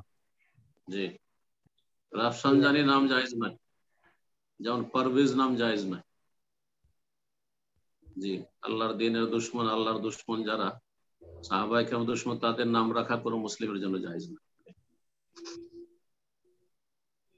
রাফসান জানি, আপনার ডিভাইসটি আনমিউট হচ্ছে না, জানি না কি সমস্যা। যাই হোক, আমরা আপনি দেখেন যে আপনার কি সমস্যা, এটা যদি দূর করতে পারেন পরবর্তীতে আবার আসেন, প্রশ্ন নেওয়া হবে। এখন সাকাওয়াত সাকিব, আপনার প্রশ্ন করেন। আসসালামু আলাইকুম রহমতুল্লাহ বারাকাতুহু। শেখ, আমি চট্টগ্রাম বাংলাদেশ থেকে বলছি। আচ্ছা শেখ, আমার প্রশ্ন যেটা ছিল সেটা হচ্ছে যে কিছুদিন আগে, ওনার নাম বলবো না, আল্লাহ আমাকে মাফ করুক যদি গীবত করি, একজন তথাকথিত মানে ম্যাক্সিমাম শেখরা বলেছেন এবং মুফতিরা বলেছেন যে তিনি তথাকথিত খারেজি। আমার জানার একটা বিষয় ছিল যে খারেজিদের জন্য মানে 35টা বৈশিষ্ট্য রয়েছে, সেটার মধ্যে একটি হচ্ছে যে তারা মাথা নাড়া হবে। সেটার একটু ব্যাখ্যা দিলে তা ভালো হতো। এবং আরেকটা ছিল যে খারেজিরা কি মুসলিম, এবং তারা যদি মুসলিম হয় মানে তারা কিসের থেকে খারিজ হয়, সেটা বললে আর একটু ভালো হতো। আশা করি সেই প্রশ্ন বুঝেছে। আসসালামু আলাইকুম রহমতুল্লাহ বারাকাতুহু। জি, প্রশ্ন করেছেন, তার আগে একটা কথা বলে নি, গত সপ্তাহে একটু সতর্ক করেছিলাম। প্রশ্ন আমাদের হবে আকীদা বিষয়ে, কি বিশ্বাস করব আর কি বিশ্বাস করব না, সহিহ আকীদা আর বাতিল আকীদা সম্পর্কে। বাতিল আকীদা থেকে সাবধান, সতর্ক হওয়ার জন্য, সহিহ আকীদা গ্রহণ করার, আঁকড়ে ধরার জন্য। ইবাদত বন্দেগী সম্পর্কে হবে দ্বিতীয় ক্ষেত্র প্রশ্নের। দ্বিতীয় ক্ষেত্র হচ্ছে আখলাক, মামলাত, লেনদেন, আদান প্রদান, হালাল হারাম, জায়েজ না জায়েজ, এসব ফিকহি মাসাইল সম্পর্কে। মানুষের সাথে যে অধিকার রয়েছে, হকুক রয়েছে, এ সম্পর্কে। আর বাকি কোনো ব্যক্তি এই সেই আর এমন কোন সূক্ষ্ম কথা যেগুলি সাধারণ লোকের কোনো প্রয়োজন নেই, অসার কথা এখানে পেশ করা, সেগুলি ক্ষেত্র নয়। কারণ এটা হচ্ছে লাইভ, যেহেতু সরাসরি, সেই জন্য যেসব বিষয়গুলি সমস্ত যেসব ভাই বোনেরা এতে আজকে বা প্রতিদিন জুমে বা প্রতি সপ্তাহে জুমে উপস্থিত থাকছে তাদের জন্য যেসব বিষয়গুলি উপযোগী সেই সব প্রশ্ন। আজকের যে প্রশ্নটি আছে সেটা হচ্ছে খারেজি সম্পর্কে। খারেজিদের অনেকগুলি লক্ষণ রয়েছে হাদিসে, ওই লম্বা হাদিসগুলি পড়ে নেবেন এবং আমার আলোচনাগুলি আছে খারেজিদের লক্ষণ বলেই ধারাবাহিক আলোচনা আছে। হাদিস যতগুলি লক্ষণ চেষ্টা করেছি এগুলি পেশ করার, নিজের পক্ষ থেকে কোনো মন গড়া না, প্রত্যেকটির দলিল দিয়ে পেশ করেছি, সেগুলি শুনে নেবেন। তার মধ্যে একটি হচ্ছে সীমাহমুদ তাহলিক, তাদের একটি লক্ষণ হচ্ছে মাথা মুন্ডন করা, মাথা মুন্ডন করা। কিন্তু জরুরি না যে কোনো খারেজের মধ্যে সবগুলি লক্ষণ হইতে হবে। হইতে পারে বড় বড় চুল রেখেছে, বাবরি চুল রেখেছে, খারেজি, জি জঙ্গি বাবরি চুল রেখেছে, তো এই নয় জরুরি নয় যে মাথা মুন্ডন হইতে হবে। কিন্তু প্রথম যে খারেজিগুলি বেরিয়েছিল রাসূলুল্লাহ সাল্লাল্লাহু আলাইহি ওয়াসাল্লাম ভবিষ্যৎবাণী যাদের সম্পর্কে প্রথম বাস্তবায়ন হয়েছিল আলী রাদিয়াল্লাহু তাআলা আনহুর আমলে, তারা মাথা মুন্ডন করাচ্ছিল, তারা মাথা মুন্ডন করাচ্ছিল। তো এই হচ্ছে একটি লক্ষণ। আর যেটা জিজ্ঞেস করেছেন দ্বিতীয় বিষয়, সেটা আরো গুরুত্বপূর্ণ বিষয়, সেটা হচ্ছে যে খারিজেরা কি কাফের? খারিজেরা কাফের না মুসলিম বিদআতপন্থী, এই নিয়ে ওলামাদের ইখতিলাফ, দুটো মত রয়েছে। একদল তাদেরকে খারিজি মানে ইসলাম থেকে খারিজ কাফের বলেছেন, আর একদল বলছেন না ইসলাম থেকে তারা খারিজ নয়, খারিজি মানে যারা বেরিয়ে গেছে, এখন ইসলাম থেকে বেরিয়েছে না আহলে সুন্নাত ওয়াল জামাতের আকীদা মানহাজ থেকে বেরিয়ে গেছে। দ্বিতীয় মতটি বেশি শক্তিশালী, আমরা সেটাকে ঠিক মনে করি যে খারিজিরা যতক্ষণ পর্যন্ত কোনো এমন বড় স্পষ্ট কুফরি না করেছে, তাদের জীবনে না পাওয়া গেছে, ততক্ষণ কাফের না, বরং তারা হচ্ছে মুবতাদিয়া বিদআতি। তাহলে তারা খারেজি কেন তাদের নামকরণ? কারণ তারা আহলে সুন্নাত ওয়াল জামাতের আকীদা মানহাজ থেকে বহিষ্কৃত, বেরিয়ে আছে, আহলে সুন্নাত ওয়াল জামাতের মানহাজে নেই। যেমন আহলে সুন্নাত ওয়াল জামাতের আকীদা হচ্ছে যে কাবিরা গুনাহকারী হচ্ছে ফাসিক, মুসলিমের সাথে তার একটা উপাধি টাইটেল বাড়লো ফাসিক, কাফের নয়। কিন্তু খারেজিদের কাছে কাবিরা গুনাহ করলেই সে কাফের, বড় কাফের হয়ে যায়, পরকালে স্থায়ী জাহান্নামী হয়ে যায় খারেজিদের কাছে। আকীদাগত আহলে সুন্নাত ওয়াল জামাতের সাথে পার্থক্য। পক্ষান্তরে আহলে সুন্নাত ওয়াল জামাত, আহলে হাদিস, মুহাদ্দিসিন, হানাফি, শাফি, মালিকি, হাম্বলি সবাই বলছেন যে যেই ব্যক্তি কাবিরা গুনাহ করে মারা যাবে, তওবা যদি করে তো আল্লাহ মাফ করেছেন, যদি খালেস অন্তরে তওবা হয়ে থাকে, তওবা না করে যদি আল্লাহর সামনে কাবিরা গুনাহ নিয়ে হাজির হয় তো ফাহুয়া ইলাল্লাহ, আল্লাহর ইচ্ছা দিয়ে ইনশা আযাবাহু, আল্লাহ চাইলে তাকে শাস্তি দেবেন তার অপরাধ অনুযায়ী, ওয়া ইনশা গাফারা লাহু, আর আল্লাহ চাইলে তাকে মাফ করে দেবেন। কিন্তু তারা বলছেন না, চিরস্থায়ী জাহান্নামী যেই ব্যক্তি কাবিরা গুনাহ করে, কেউ যদি চুরি করে, কেউ মিথ্যা কথা বলে, কেউ জিনা করে, কেউ যদি মারা যায় সুদ খেয়ে, ঘুষ খেয়ে মারা যায়, তো খারেজিদের কাছে সেই ব্যক্তি দুনিয়াতে বড় কাফের আর আখিরাতে সে চিরস্থায়ী জাহান্নামী। এইরকম খারিজিদের আরো বহু গুমরাহি রয়েছে, তার মধ্যে শাসককে গালমন্দ করা, শাসকদের বিরুদ্ধে বিদ্বেষ শত্রুতা রাখা, শাসকদের বিরুদ্ধে স্টেজে দাঁড়িয়ে বিদ্রোহ ঘোষণা করা বা তাদের সমালোচনা করা, নির্জনে তাদেরকে নসিহা যে রাসূলুল্লাহ সাল্লাল্লাহু আলাইহি ওয়াসাল্লাম শিখিয়েছেন, সালাফদের মানহাজ সাহাবায়ে কেরাম শিখিয়েছেন, সেটা তারা অমান্য করে এবং এটাকে তারা বড় বাহাদুরি জিহাদ মনে করে। এই গুমরাহি তাদের মধ্যে রয়েছে।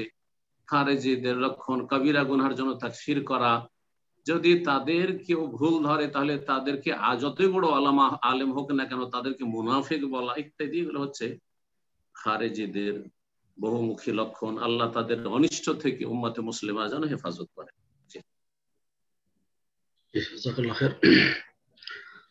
এবার প্রশ্ন করবেন যে আপনি আনমিউট করুন আপনার ডিভাইসটি এবং প্রশ্ন করুন। আসসালামু আলাইকুম রাহমাতুল্লাহ। আসসালামু রাহমাতুল্লাহি ওয়া বারাকাতুহু। জি বলেন। জি শায়েখ, আমি ইউকে থেকে বলছি।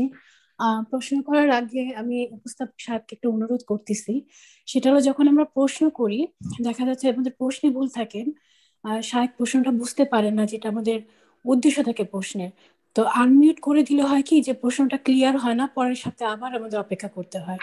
তো আমি অনুরোধ করতেছি তারা যে কাজ করতেছেন আল্লাহ তাদেরকে উত্তম প্রতিদান দান করুক, যদি আনমিউট রাখেন একটু সুবিধা হয় আমাদের।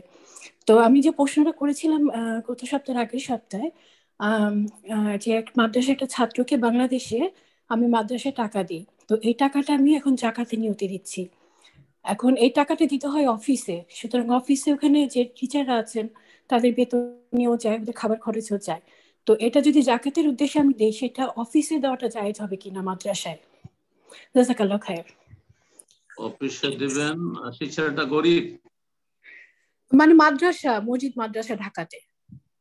মাদ্রাসায় সচ্ছল ছেলেরাও পড়ে, সচ্ছল ছেলেও বোর্ডিং এ খায়, তো সচ্ছল ছেলেকে তো জাকাত খাওয়ানো জায়েজ নয়। আপনার ছেলেকে কেউ যদি জাকাত খায় তো জায়েজ হবে? সহজ কমন কথা, এটি বুঝার চেষ্টা করতে হবে। আপনি যেই ছেলেটার প্রতিপালনের দায়িত্ব দিয়েছেন, নিয়েছেন, লেখাপড়ার খরচের দায়িত্ব নিয়েছেন, সেই ছেলে যদি অভাবী হয় তাকে জাকাত দেওয়া যাবে? হ্যাঁ, সেটা করি সাহেব। জি, সেটা করি, মানে ছেলেটা অভাবী এতিম, কিন্তু টাকাটা যায় হলো মাদ্রাসার ফান্ডে।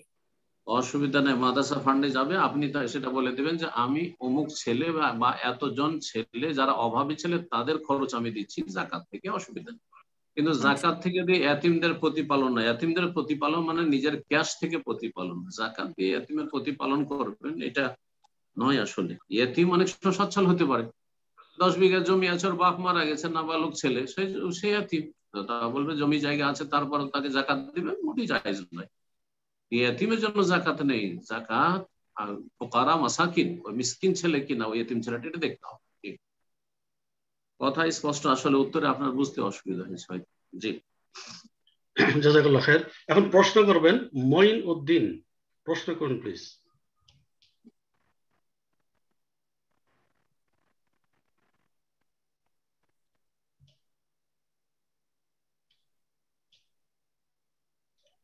মঈনুদ্দিন, আপনার প্রশ্ন করুন।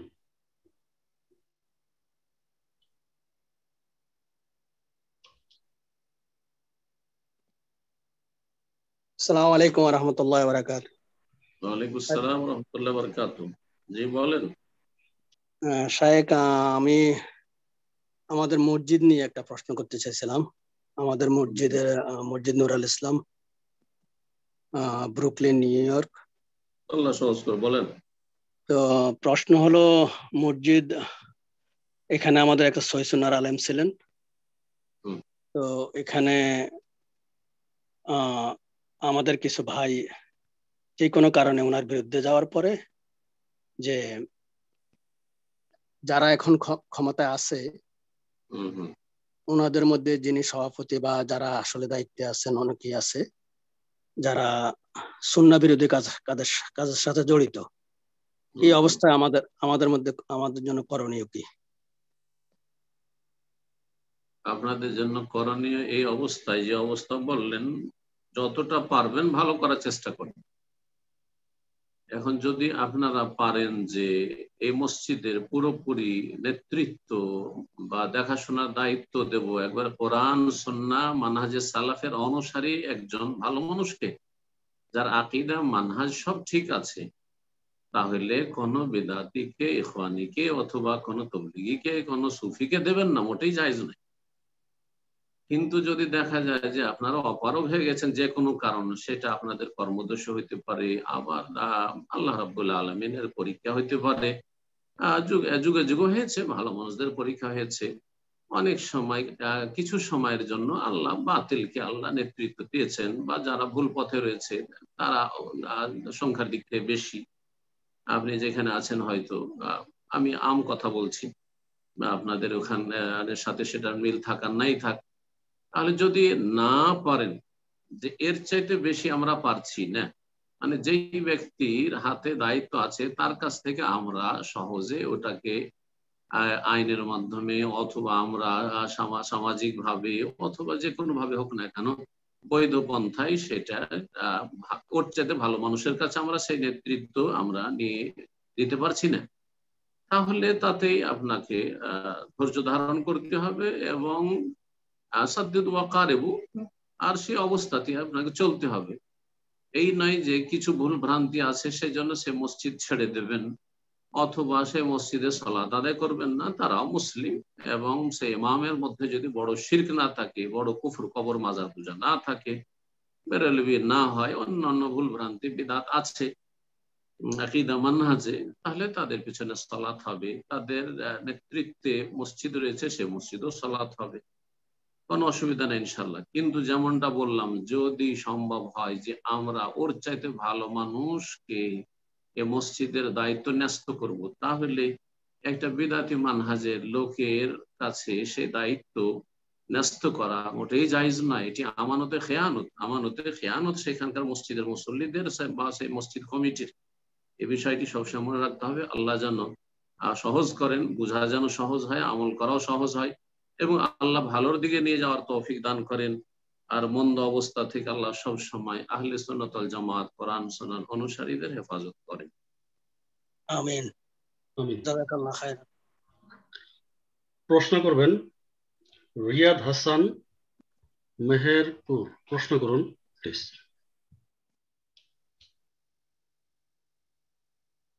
আসসালামু আলাইকুম। ওয়ালাইকুম আসসালাম ওয়া রাহমাতুল্লাহি ওয়া বারাকাতুহু। জি বলেন। আমার বাবা একজন নাস্তিক। এখন আমি তার সাথে অর্থ কিংবা সম্পদ গ্রহণ করতে পারবো কিনা, আর তার কাছে থাকা অবস্থায় আমি বিবাহ করতে পারবো কিনা? আপনার আব্বা নাস্তিক, আল্লাহ তাকে হেদায়েত দান করে এবং আল্লাহ রাব্বুল আলামিন আপনাকে তার গুমরাহি, তার অনিষ্ট থেকে রক্ষা করেন।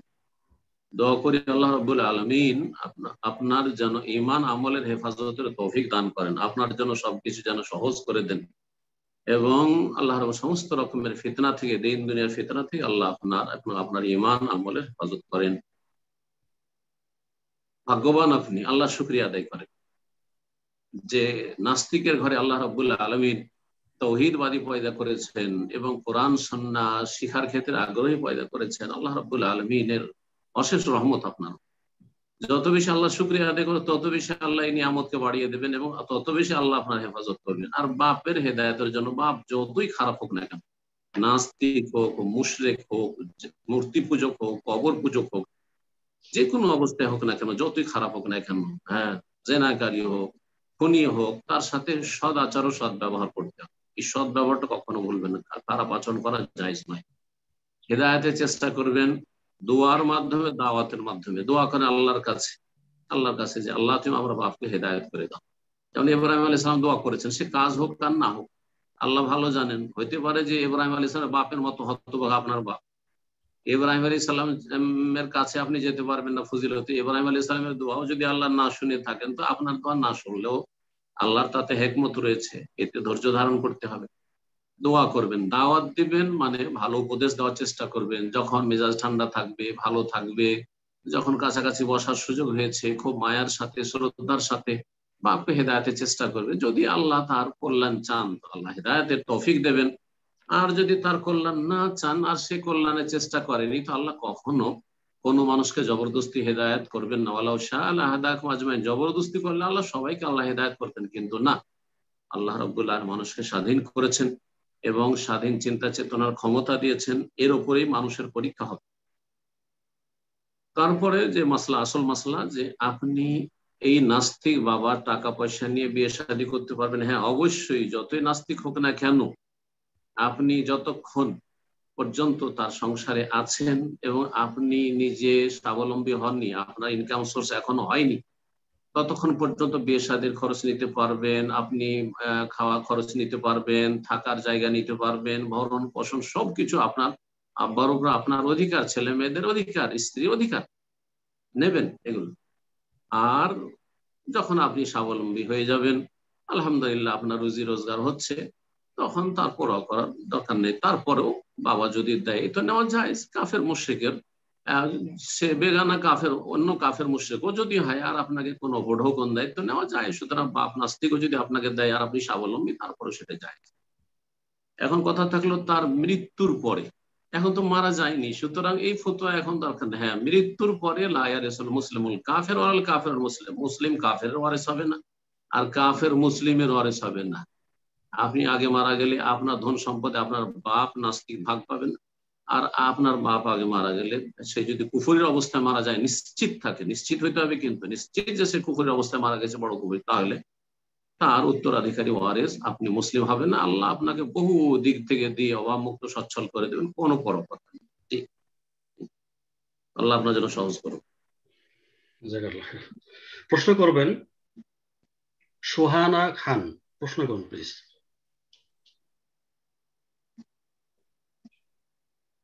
আসসালামু আলাইকুম শাইখ।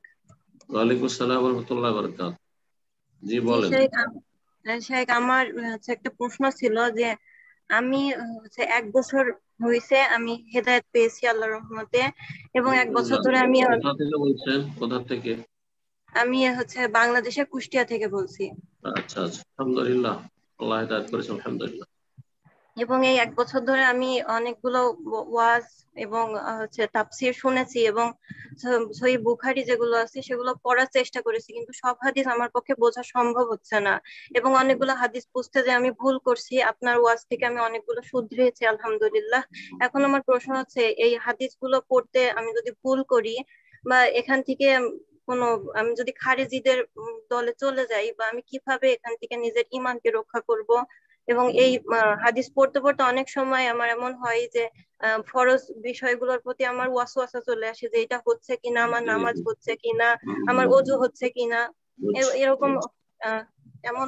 এখন আমি আমার নিজের ঈমানকে এবং খারিজিদের বা বেদাতীদের দল থেকে কিভাবে নিজেকে রক্ষা করব? গুরুত্বপূর্ণ প্রশ্ন করেছেন। আলহামদুলিল্লাহ, 1 বছর থেকে হেদায়েত হয়েছেন, আল্লাহ শুকরিয়া আদায় করেন। আল্লাহ রাব্বুল আপনাকে যেন হেদায়েতের উপর টিকিয়ে রাখেন, আর দ্বীনের উপর আল্লাহ যেন অবিচল অটল রাখেন।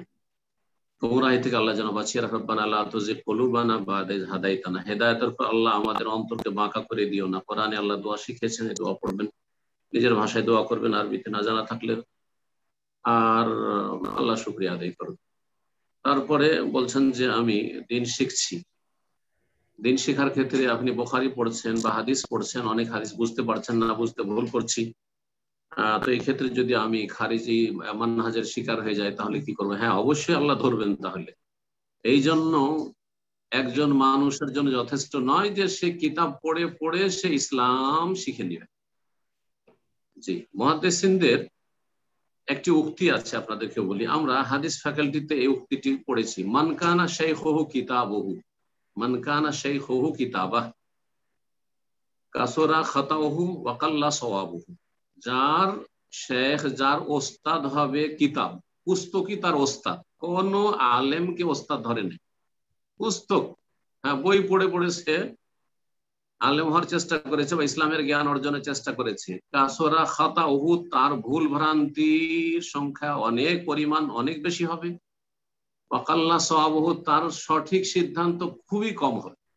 ওয়া কাল্লা সওয়াবুহু। ঠিক, দুনিয়ার কোন সাবজেক্টে কেউ শুধু বই পড়ে সেই বিষয়ের বিশেষজ্ঞ হয় না। কোন ডাক্তার বই পড়ে ডাক্তার হইতে পারে? সে হাতুড়ার চাইতে খারাপ হবে। জি, যে হাতুড়ে কোয়াক ডাক্তার গুলো আছে সেগুলো কোনো ডাক্তার এসে কম্পাউন্ডার হয়ে থেকেছে, তার মানে ওস্তাদ ধরেছে। শুধু কিতাব পড়ে কেউ ডাক্তার হইতে পারে, কিতাব পড়ে কেউ ইঞ্জিনিয়ার হইতে পারবে না, কিতাব পড়ে কেউ কোনো সাবজেক্টের বিশেষজ্ঞ হয় নাই।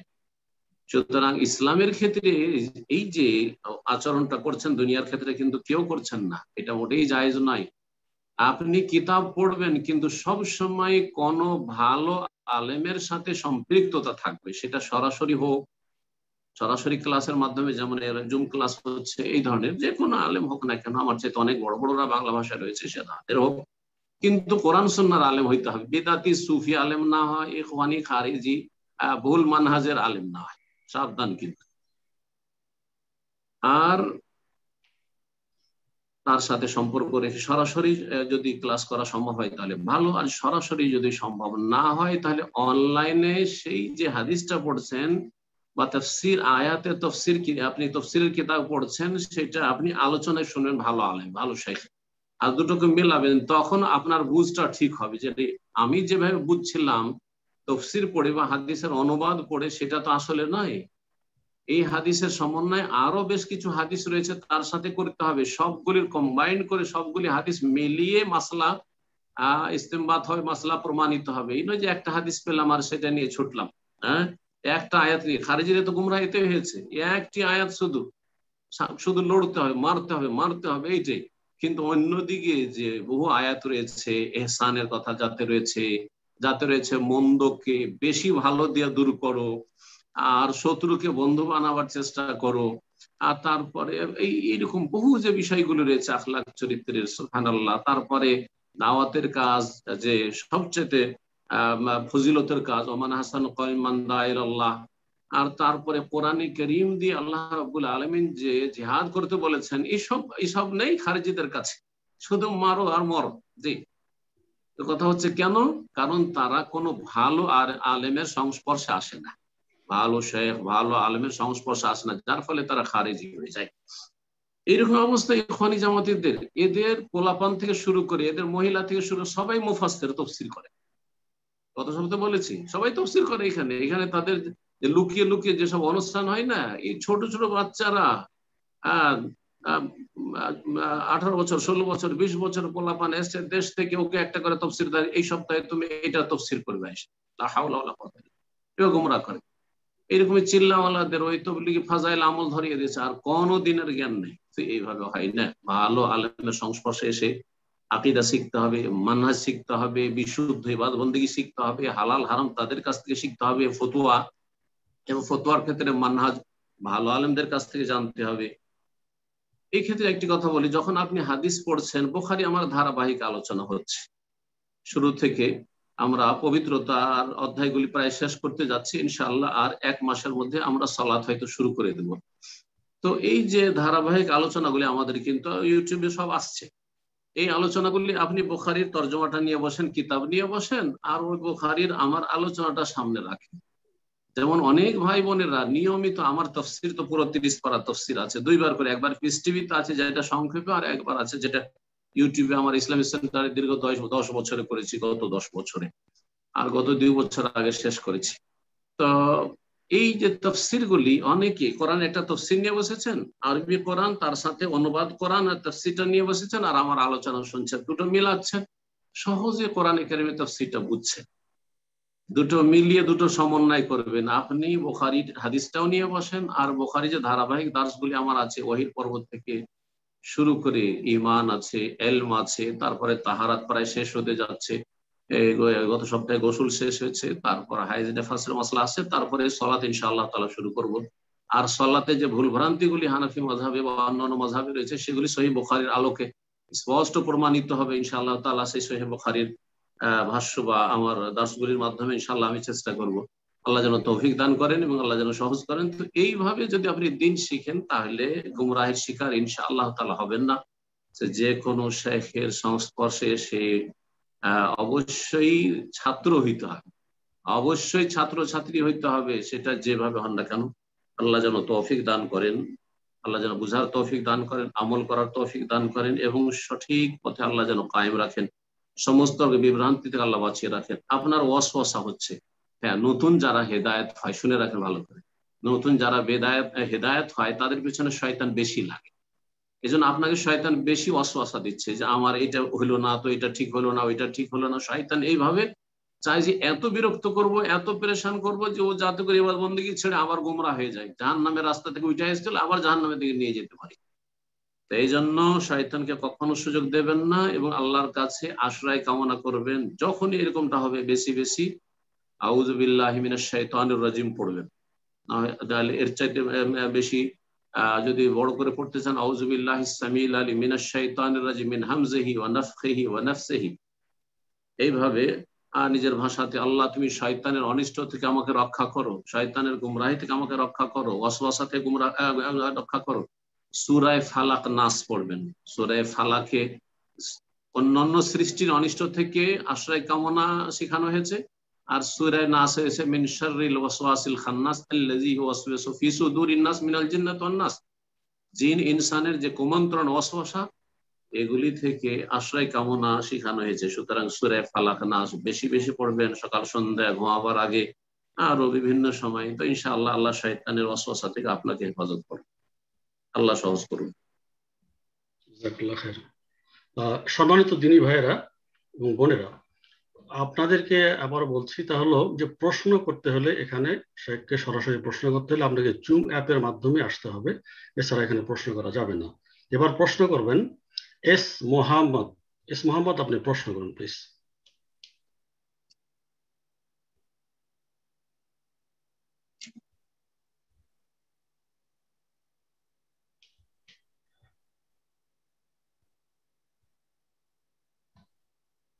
ফোনটা আনমিউট হচ্ছে না আপনার। মোহাম্মদ, আপনার ফোনটা অথবা ডিভাইসটা একটু আনমিউট করে নিন।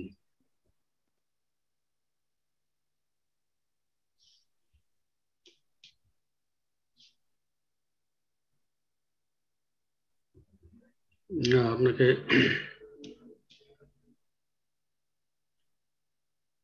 আচ্ছা, আমরা পরবর্তী প্রশ্ন নিচ্ছি। মোহাম্মদ, আপনার মনে হয় ডিভাইসে কোনো সমস্যা দেখা দিচ্ছে, আপনার ডিভাইসটি আনমিউট হচ্ছে না। এখন প্রশ্ন করবেন রাজু। রাজু, আপনি আনমিউট করুন, প্রশ্ন করুন প্লিজ।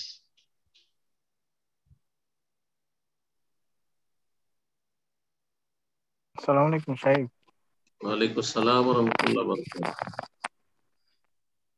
সাহেব, আমার বিভিন্ন জিনিস নিয়ে অতিরিক্ত চিন্তা হয় আর কি, মানে একটা জিনিস চিন্তা করতেছি, এটি বারবার মাথায় ঘুরে, যে কোনো কাজ বুঝছি না, করলে। জোরে বলেন, শুনছি না ভালো করে। সাহেব, আমার যে কোনো জিনিস নিয়ে অতিরিক্ত চিন্তা হয় আর কি, মানে একটা জিনিস আচ্ছা। চিন্তা করতেছি, এটা দেখা যায় সারাদিনে প্রায় মাথায় ঘুরে। এই চিন্তাটা থেকে সহজে বের হতে পারি না, এখন কি করা যায়। আর এখন তো বাসায় থেকে ম্যাক্সিমাম দেখা যায় চিন্তা থাকে আর কি বেশি। প্রশ্ন কি তাহলে আপনার? চিন্তা থেকে মুক্তির উপায় কি নাকি? জি জি, মানে জি জি নবী সাল্লাল্লাহু আলাইহি ওয়াসাল্লাম দোয়া করেছেন এবং দোয়া শিখিয়েছেন, আল্লাহুম্মা ইন্নী আউযু বিকা মিনাল হাম্মি ওয়াল হাজানি। হে আল্লাহ, তোমার আশ্রয় গ্রহণ করছি মিনাল হাম, দুশ্চিন্তা থেকে। সামনের দিকে যা আসছে এই নিয়ে চিন্তিত হওয়া, এটা হচ্ছে হাম।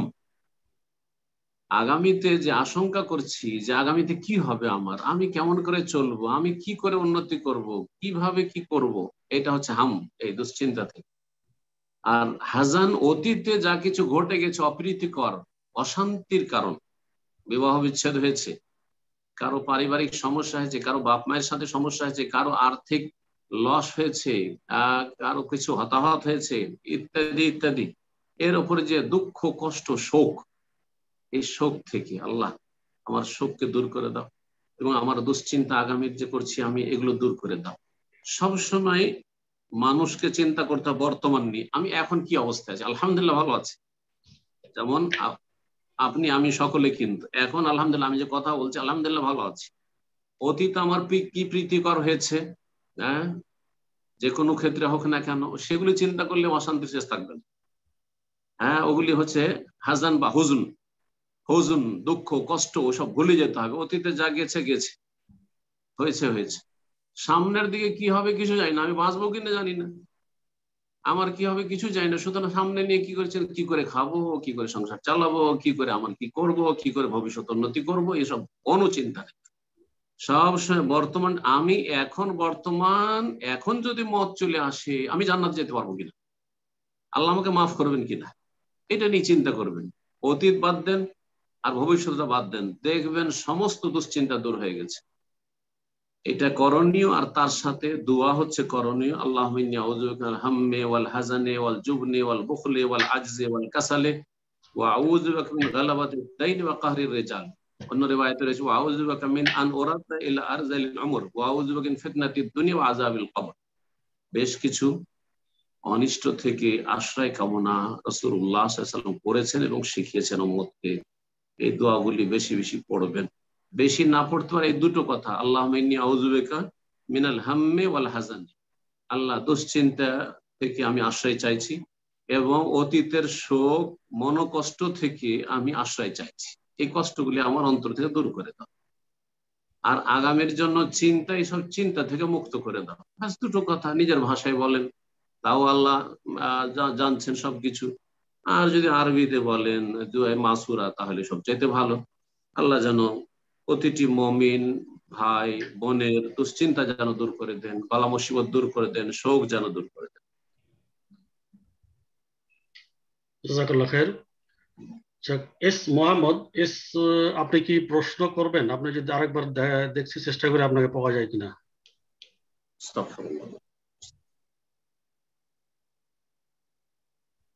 মোহাম্মদ, আপনি আনমিউট করুন। দুঃখিত মোহাম্মদ, আপনাকে পাওয়া যাচ্ছে না। এখন প্রশ্ন করবেন খান ইসফার বিন তারিক, আপনি প্রশ্ন করুন প্লিজ। আসসালামু আলাইকুম শাইখ, আমি ঢাকা থেকে বলছি। ওয়ালাইকুম আসসালাম ওয়া রাহমাতুল্লাহি ওয়া বারাকাতুহু। জি বলেন। শাইখ, যারা সাহাবীদেরকে গালিগালাজ করে, সাহাবীদের নিয়ে আজে বাজে কথা বলে, তারা কি মুসলিম? কারা যারা সাহাবীদেরকে গালিগালাজ করে, সাহাবীদের নিয়ে আজে বাজে কথা বলে, তারা কি মুসলিম নাকি কাফির? যদি তারা কাফির হয়, আমরা যারা সাধারণ দায়ী আছি, তারা কি তাদেরকে করতে পারবো? যারা সাহাবায়ে কেরামকে গালিগালাজ করে তাদের হুকুম কি? তারা রাওয়াফিজ শিয়া, এবং শিয়াদের অনেকগুলি ফিরকা রয়েছে, তাদের মধ্যে অধিকাংশই কুফরে লিপ্ত আছে, বড় কুফরে লিপ্ত রয়েছে, তাদের বিভিন্ন বড় কুফরি আকীদার কারণে। কিন্তু ঢালাও ভাবে কাফের বলা যাবে না। তাদের মধ্যে কিছু আছে যারা হয়তো অজ্ঞ, এবং যারা সাহাবায়ে কেরামদের তাকফির কাফের বলে না, কিন্তু মনে করে যে আলী রাদিয়াল্লাহু তাআলা আনহু উমর রাদিয়াল্লাহু তাআলার পরে উসমানের আগে খলিফা হওয়ার বেশি অধিকার রাখতেন ইত্যাদি এই ধরনের। তো এগুলো হচ্ছে বিদআতি, গুমরাহ, অবশ্যই গুমরাহ, পথভ্রষ্ট অবশ্যই। যেমন যায়েদিয়ারা রয়েছে, যারা আহলে সুন্নাতের কাছাকাছি, তাফসিলিয়া, যায়েদিয়া এরা, কিন্তু অধিকাংশগুলি বড় গুমরাহিতে লিপ্ত রয়েছে, বড় কুফরিতে লিপ্ত রয়েছে, এবং সাহাবায়ে কেরামদেরকে আল্লাহ সার্টিফিকেট দিয়েছেন সেগুলি তারা অমান্য করেছে। সুতরাং তারা মুকাজ্জিবুল কোরআন, কোরআন অস্বীকারী। কোরআন অস্বীকারী যদি কোরআনকে অস্বীকার করে, একটি আয়াত অস্বীকার করে, তো সে মুসলিম থাকে না। কিন্তু আপনাকে ফতোয়া দিতে হবে একজন সাধারণ মানুষ, মোটেই জায়েজ নয়। এমনকি আমাকে ফতোয়া বলতে হবে সেটাও জরুরি নয়। আমার এই ইয়াকিনটা থাকতে হবে যে কোরআনের আয়াতকে অস্বীকার করে সে মুসলিম নয়। এটা যে কারো উপর ফিট হইতে পারে, যার মধ্যে দোষ আছে তার উপর ফিট হোক। জি, যেই ব্যক্তি আল্লাহ যাকে বলছেন জান্নাতি, কেউ যদি বলে জাহান্নামী, তাহলে সে কোরআন অস্বীকারী, তাহলে সে নিজেই মুসলিম থাকবে না। তো এগুলো বিশ্বাস রাখতে হবে, কিন্তু আপনাকে সোশ্যাল মিডিয়াতে একটু ফতোয়া ঝাড়তে হবে, আমাকে ফতোয়া দিতে হবে না, না না, এইসব কোন দলকে ফতোয়া দেওয়া আপনার কাজ না। বড় বড় উলামায়ে কেরাম রয়েছেন, এবং বড় বড় উলামায়ে কেরামদের তাদের যে কাউন্সিল রয়েছে ফতোয়ার, তারা এই সমস্ত ফতোয়াগুলি বিভিন্ন গুমরাহ ফিরকাগুলি সম্পর্কে আশা করি বিষয়টি বুঝতে পেরেছেন। কিন্তু আপনাকে সবসময় জেনে রাখতে হবে যে এরা হচ্ছে আহলুদ দলাল, এরা হচ্ছে ফেরাক হালেকা, ধ্বংসাত্মক নাজাতপ্রাপ্ত দল নয়, ধ্বংসপ্রাপ্ত হচ্ছে ফিরকা ইত্যাদি। এসবগুলো অবশ্যই জেনে রাখতে হবে এবং ইয়াকিন রাখতে হবে। জাযাকাল্লাহ খায়ের। আমরা অনুষ্ঠানের একদম শেষ প্রান্তে চলে আসছি। যদি আমাদের অনুষ্ঠান আজকে শুরু করতে খানিকটা বিলম্ব হয়েছে, তারপরও আমরাও একটু বিলম্বই করলাম প্রশ্ন উত্তর ক্ষেত্রে, তো আমরা একদম শেষের দিকে আসছি। ওস্তাদ জি, আজকে কি শেষ প্রশ্নটি করে দেবো ইনশাল্লাহ? প্রশ্ন করবেন মাহির ইসলাম। মাহির ইসলাম, আপনি প্রশ্ন করুন, আনমিউট করে প্রশ্ন করুন প্লিজ।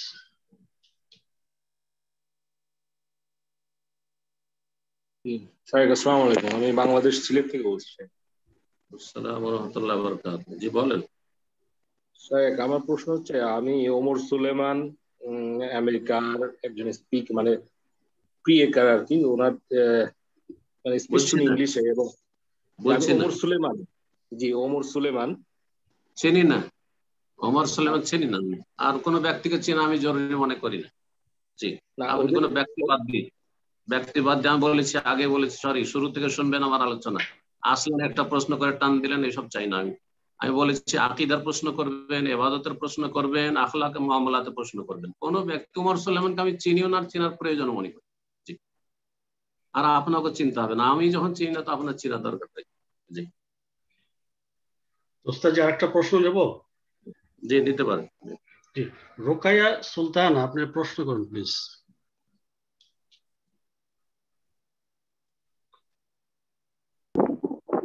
আসসালামু আলাইকুম শেখ, আমি বাংলাদেশ থেকে বলছি, রোকেয়া সুলতানা।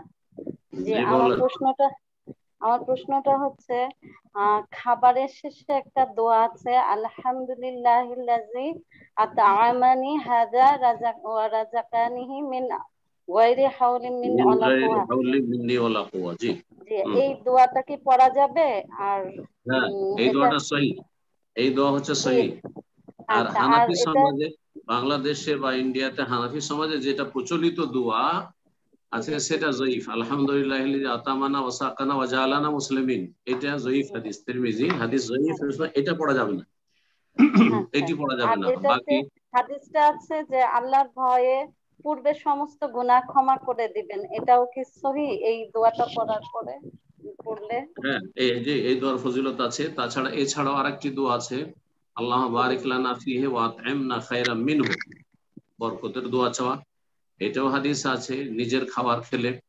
আর যদি অপরের বাড়ি খান, কেউ অন্য কেউ খাওয়ায়, তো আল্লাহুম্মা আত'ইমান আতামানা ওয়াসকিমান সাকানা, এটা পড়বেন। আর একটি দোয়া পড়বেন অপরের বাড়িতে খেলে, কখনো দাওয়াত বা কেউ খাওয়াইলো, তাহলে বলবেন আল্লাহ বারিক লাহুম ফিমা রাযাকতাহুম ওয়াগফির লাহুম ওয়ারহামহুম। তাহলে 4টি দোয়া বললাম সহি, 2টো নিজের বাড়িতে খাওয়া, নিজের খাবার খাবেন, আর 2টো হচ্ছে অপরের খাবার যখন খাবেন। আর যে দোয়াটি বললাম 5 নম্বর যে দোয়াটি 2 নম্বরে বলেছি, সেই দোয়াটি জয়ীফ, দুর্বল দোয়া পড়বেন না, সেটা পড়া ঠিক নয়। জি, আসসালামু ওয়ালাইকুম আসসালাম। জাযাকাল্লাহ খায়ের। তো উস্তাদজি, আজকে তাহলে এই আরেকটা প্রশ্ন অনুরোধ, শেষ প্রশ্ন করে দিয়ে আজকে শেষ করে দেন অনুষ্ঠান ইনশাআল্লাহ। মোহাম্মদ সোহাইব, আপনি প্রশ্ন করেন, আর আজকে এই সোহাইবের মধ্যে দিয়ে আজকের অনুষ্ঠান শেষ হয়ে যাবে ইনশাআল্লাহ। যারা প্রশ্ন করতে পারলেন না, আগামী সপ্তাহের জন্য আবার প্রস্তুতি নেন প্রশ্ন করার জন্য ইনশাআল্লাহ।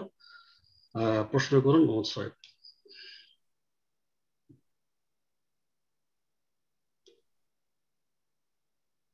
আসসালামু আলাইকুম ওয়া রাহমাতুল্লাহি ওয়া বারাকাতুহু। শেখ, ওয়ালাইকুম আসসালাম ওয়া রাহমাতুল্লাহি ওয়া বারাকাতুহু। জি,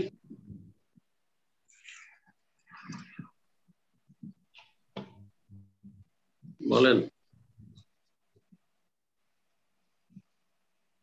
কে বলছেন, কোথা থেকে বলছেন, কি বলছেন? জি, সোহাইব, আপনি তো প্রশ্ন করলেন না, সালাম দিয়ে কোথায় গেল? উনি মিউট হয়ে গেছে প্রবাবলি, আপনি আবার আনমিউট করুন। আসসালামু আলাইকুম ওয়া রাহমাতুল্লাহি ওয়া বারাকাতুহু। শেখ, আমি রিয়াদ থেকে বলছি। রিয়াদ থেকে, জি বলেন। শেখ, আমাদের গ্রামে যে মসজিদ আছে, মসজিদটার সাইডে কবরস্থান আছে। তো এমনি তো এখানে ফুরফুরা খুবই ভক্ত মানুষ, তো সেই মসজিদে নামাজ পড়া কতটা কি সহি হবে বা নামাজ পড়া যাবে? মসজিদের বাইরে কবর আছে, মোটামুটি কবরস্থান মসজিদটা আছে, কবরস্থানের এরিয়ার মধ্যেই মসজিদটা আছে। অসুবিধা নাই। মানে মসজিদের নিচে কবর নাই তো, বা মসজিদের ভিতরে? জি না, জি না। তাহলে সালাত হবে ইনশাআল্লাহ। মসজিদের যে বাউন্ডারি বা প্রাচীর আছে বা দেয়াল আছে, বিল্ডিং আছে, তার বাইরে ডানে বামে এদিক সেদিক যদি কবর থাকে ইনশাআল্লাহ সালাত হবে। যদিও কিবলার দিকে আপনার মেহরাবের পরে বাইরেও যদি থাকে, তবুও এইরকম মসজিদ করা ঠিক নাই, কিন্তু তারপরে বলা যাবে না যে সালাত হবে না, কারণ মসজিদ আপন জায়গায় কোনো কবরের উপর নেই, সুতরাং এমন জায়গাতে সালাত হবে। বাকি থাকলো যে ফুরফুরাদের মধ্যে বড় শিরকিয়াত আছে, সুতরাং ফুরফুরার কোন ইমাম পিছনে সালাত পড়া জায়েজ না, আসলে এইগুলো থেকে সাবধান। জি, তো যথাসাধ্য হয় ওখানে লোকজনকে দাওয়াতের কাজ করে হেদায়েত করেন, আর হেদায়েত হোক, আর তারপরে কোরআন সুন্নাহর অনুসারী সহি আকীদার কমপক্ষে বড় শিরক মুক্ত হোক, তার পিছনে সালাত পড়েন, আর না হলে সেখান থেকে হিজরত করেন।